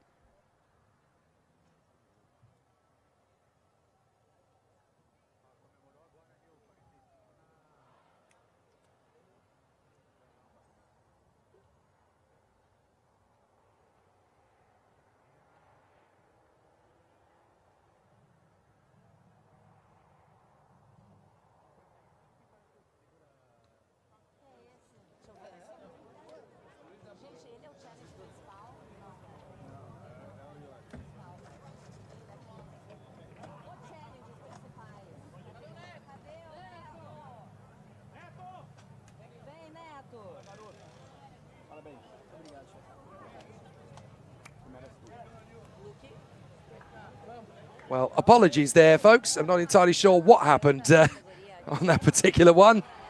What a time for a temper tantrum. At least it wasn't in the middle of the race, I suppose. But apologies if your broadcast quality was affected there. But we now get to soak up the sun here in Portimão as the fantastic race that was completed in 2 hours and 23 minutes, by the way. We now get to celebrate. What a race it was right from the start when we went 3 wide to the first corner. We knew we were in for an absolute sizzler. So many race leaders, so many great competitions within competitions. And we got to see some fantastic motorsport from lights out to checkered flag. Just 1 safety car period in the whole race as well. We managed to get a pure motor race otherwise. and a truly exceptional race weekend. It's been a fantastic 9 days here at Portimão. Business as usual when we go to the next race weekend. But of course now there's going to be a bit of a breather for the Porsche Carrera Cup of Brazil as we wait for the next encounter. There's going to be a trophy weekend, which is not going to be televised in English, of course, by the trophy competitors at Interlagos on the 2nd and 3rd of August. That will purely be for our trophy competitors. And then the sprints will return at the end of August at Estoril. So here's your provisional result. Massa Muller and Felipe Fraga take the victory. From Caparata and Laced, Paludo and Hellmeister on the podium with them, from Salas and Suzuki, and Bassani and Costa. That will be the overall podium. Then Bozel and Zindelli, Malucelli and Gomez get the sport win ahead of Zimkovic and Piquet Jr. Pisani and Guerra, and then Monteiro and Camillo will round out the top 10. Pisani and Guerra, of course, getting the Carrera rookie victory. 11th place will be Menossi and Reis, ahead of Yosemar Junior and Sergio de Mayo, who had such a good opportunity to win in the end. They only come home in 4th place, ahead of Francisco Horta and William Frere. Then Silvio Modestoni and Jeff Giassi, 3rd in rookie, ahead of Campos and Vivacqua, Castro and Derani. Then Santos and Horob, Souza and Osman. The winners in Challenge and also Challenge Sport are Nato and Ioro. And then it is Ruiz Senior and Ruiz Junior who take the win in Challenge Rookie. Excellent battles all the way here at the Autódromo Algarve. 32 competitors ended up coming home to score points in the end. Souza and Bonifacio coming home in 21st in front of Reino and Gonçalves, then Sanchez and Martins, Champao and Pinheiro, Newman and Bandera, who had a great chance to win in Challenge Rookie. The Bilis, Marco and Maurizio, Cifari and Bragantini Jr., Brocchi and Gens, Rebello and Rambano. So unfortunate to have their mechanical problems. So too, likewise, for Sadek Leiter and Fabio Carboni. No Challenge competitor will be on the Challenge podium. It'll be monopolised by sport and rookie competitors on this occasion. As Herman and Batista also had problems, the last car home was Pontes and Reis, who were a full 10 laps away from the top spot. Photographs galore then for the 544, the Fabian Patras car. And I'm hoping we'll be able to stick around for the podium ceremonies here. Obviously, these guys want to take a lot of pictures, but we want to get to the podium. We want to celebrate with them in fine style. And of course, we're going to have several podiums to talk about here, because we're going to end up having the overall Challenge podium, the Sport podium, and we'll have the Rookie podium. And I have a feeling, doing my mathematics here, the overall podium in Challenge and the Sport podium are going to be identical. I think they'll just have to give them 2 trophies at the same time here. Whereas the Rookie podium, of course, is only going to consist of 4 cars, because there are only 4 cars in Rookie. Good effort from Sergio Romayo and Yosemar Junior, though. They were leading in the Carrera Sport for such a long time. But it goes down to 4th position for them. It's going to be a very different podium for all 3 competitions in the Carrera Cup. But now we are ready for some podiums, and it will be some very pleasant scenes that we will see here on the rostrum. There's going to be about 7 weeks gap, I think, before we have a 5-day Porsche festival at Estoril, scene of where Ayrton Senna da Silva grabbed his maiden Grand Prix victory 40 years ago.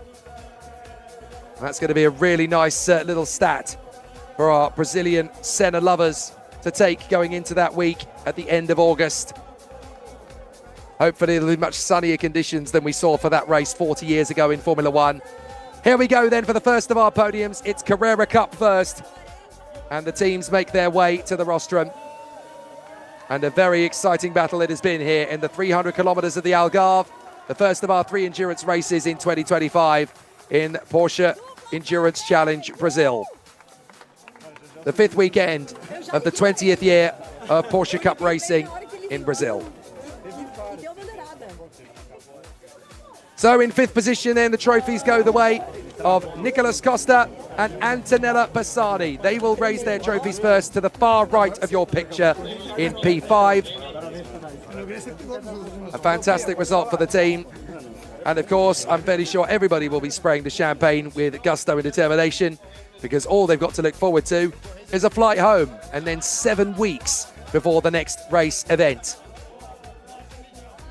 So here at the Autódromo Internacional Algarve, we will have a fantastic podium. There are the 5 teams that will lift the trophies. So they will be announced one by one as the top 5 teams in a fantastic competition. Celebrating 20 years of the Porsche Carrera Cup in Brazil. And of course, it's 10 years since the first ever endurance challenge race. 2015 was the first. It was an experiment, and it worked very well indeed. Ever since then, from 2016 onwards, we've had 3 endurance challenge races a year, and this is the 10th full season of that competition. So great to see the 5 teams on the podium after an amazing day of race action. And so now we can celebrate with the 5 teams on the podium. There we go for the 5 teams. 5th position for Antonello Bassani and Nicolas Costa. 4th position for Lucas Salas and Rafael Suzuki. 3rd for Miguel Paludo and Alan Hillmeister. 2nd for Matthias Camperato and Arthur Leist. But the winners, Marcel Muller and Felipe Fraga. And now they get to celebrate in flamboyant style as the Porsche drivers get busy with the fizzy in Portimão. A wonderful day at the races then as we celebrate in fantastic style. And it really is going to be a fantastic continuation. The Endurance Challenge will continue on the 31st of August, not too far from here actually, on the magnificent circuit at Estoril that hosted the Portuguese Grand Prix in Formula 1 from 1984 to 1996. It'll be great to return there. Last year we had a fantastic pair of race weekends on the Estoril circuit, back to back in a similar fashion to what we've done here at Portimão. This year it'll be a 5-day festival, as we'll have the sprint race weekend from Wednesday through to Friday, and then we'll have a Saturday qualifying followed by a Sunday race. It'll be a 5-day Porsche festival, and I can't wait for it.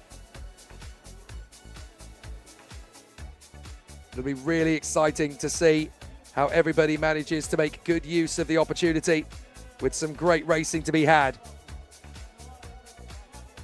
Really excited to see how that one will continue. But we're going to see some really exciting battles in that race week, I can tell you.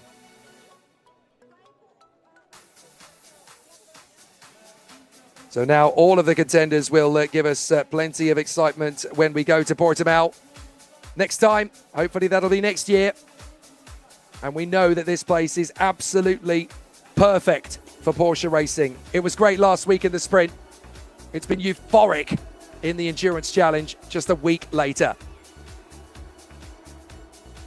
So we've had the Carrera Cup podium. Now we'll turn our attention to the Carrera Sport podium, and we will have 5 crews on that podium. Here they come to the rostrum, just waiting for the 5th team that will consist of Francisco Horta and William Frere. Probably just running up the stairs now, trying to make sure that they can join the party. But it really is a fantastic group of drivers here who get to celebrate in fine style. So we've got ourselves an amazing craft of drivers here. I think we've just suddenly realised that we've got teams the wrong way round on the podium. Because we've got Simkovic and Piquet Jr. on the wrong side of the podium, along with Monteiro and Camillo on the wrong side. Oh well, they'll sort that out later, I'm sure. There's a little bit of a laugh about it down in pit lane, and it looks to me as though we haven't got the competitors. Oh, hang on a minute, is that the challenge podium? No, I'm sorry, it is the challenge podium. I do apologise. But that looks to me like the challenge podium that we've got there. That is the run from Nito and Yorio.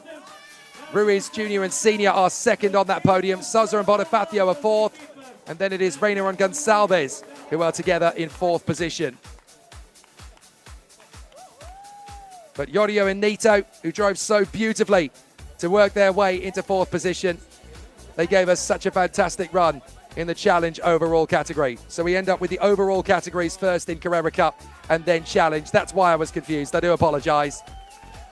So then we will move on I believe, to the Carrera Sport podium. But what a battle we had across the race battles here. Great to see everybody put on such a fantastic show. We had racing all the way from the green lights out to the checkered flag.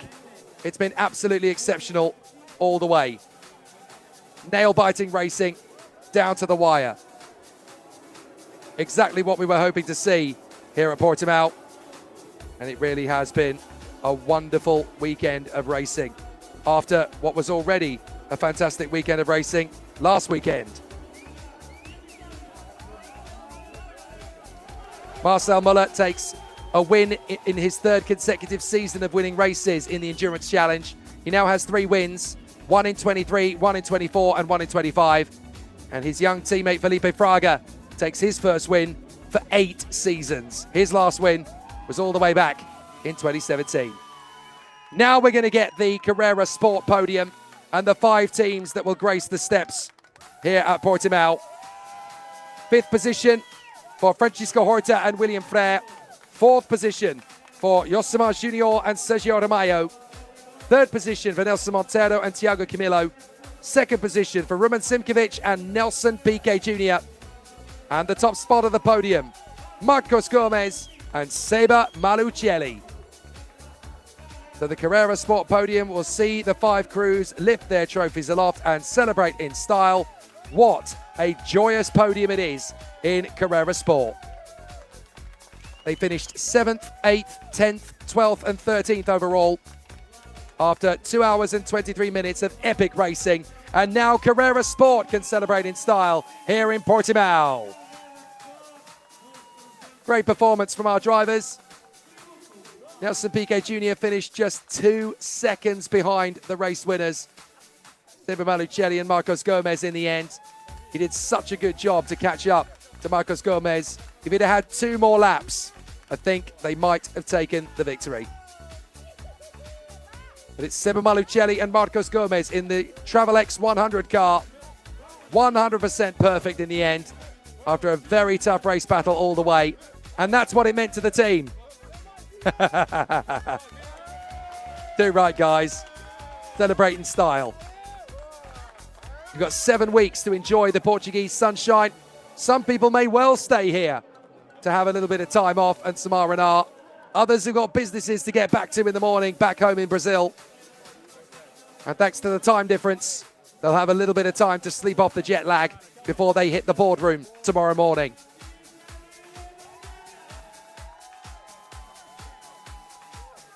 So great competition here amongst the Carrera Cup and the Carrera Sport category, as well as it was in the Challenge category for the Sport competitors. So I wonder if we're going to have a separate podium now for Challenge Sport, of which there is only going to be, well, it's going to be the same 5 teams as before, isn't it? So that is the Carrera Rookie podium that we have now, and the 5 teams that grace it. 5th position for Paulo Sousa and Galid Usman. 4th place for Edu Santos and Gabriel Roba.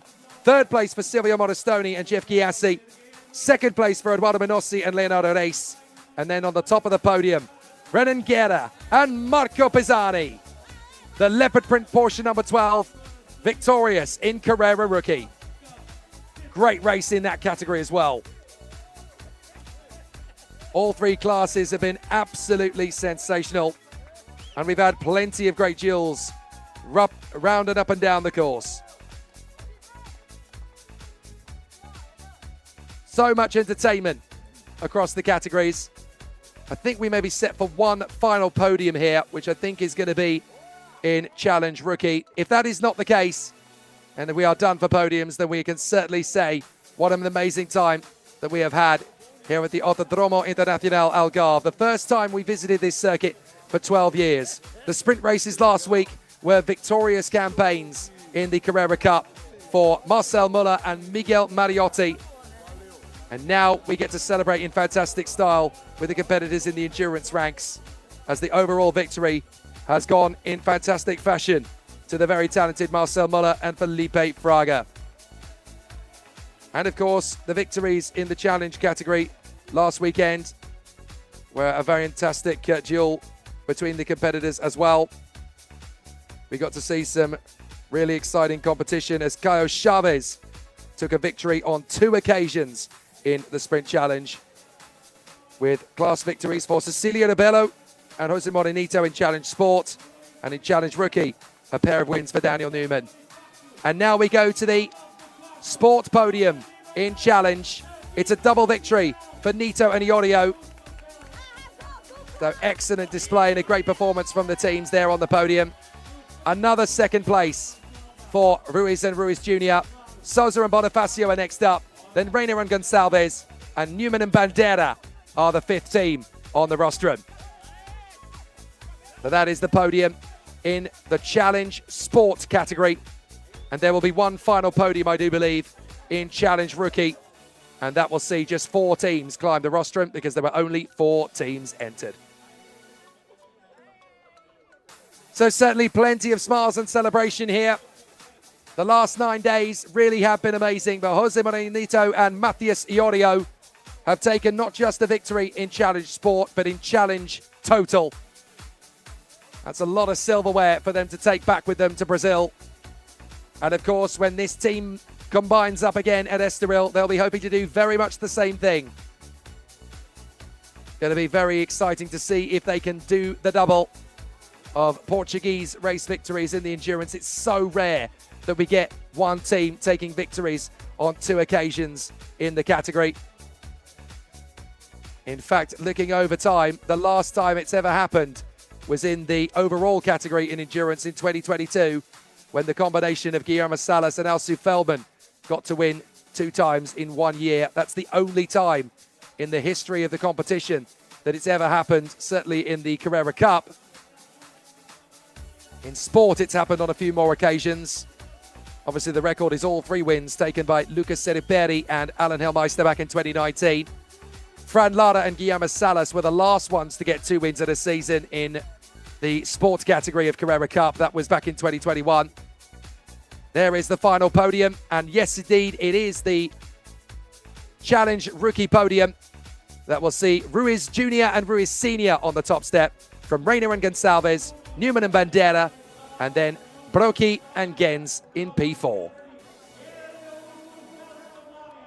So everybody lifts their trophies aloft in the Challenge Rookie podium, the 6th and final podium ceremony here at the Autódromo Internacional Algarve. We waited 10 years to come back, and in the 20th anniversary season, we've had an amazing 65 laps, 300 kilometers of Algarve, and we've had some amazing performances and some great race winners.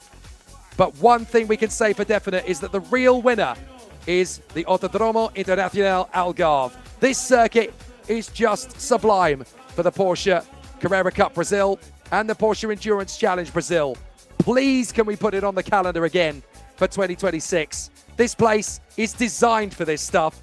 We've had such amazing racing across all 6 categories across these last 2 hours and 23 minutes. We hope you've enjoyed it. From behalf of my producer, Nicholas Ottolou, myself, Jake Stanton, in the commentary box, thank you all very much indeed for watching. A big thanks to our corporate partners, of course, C6 Bank. We can't do any of this without them. And a massive thank you for continuing to indulge us with your patronage in the 20th anniversary year of the Porsche Carrera Cup and Sprint Challenge Brazil, as we continue our 10th full season in the Endurance Challenge. We'll be back in 7 weeks for the 5-day festival of Porsche Carrera Cup Brazil at the Estoril circuit in Portugal. For now, though, it's goodbye from us all.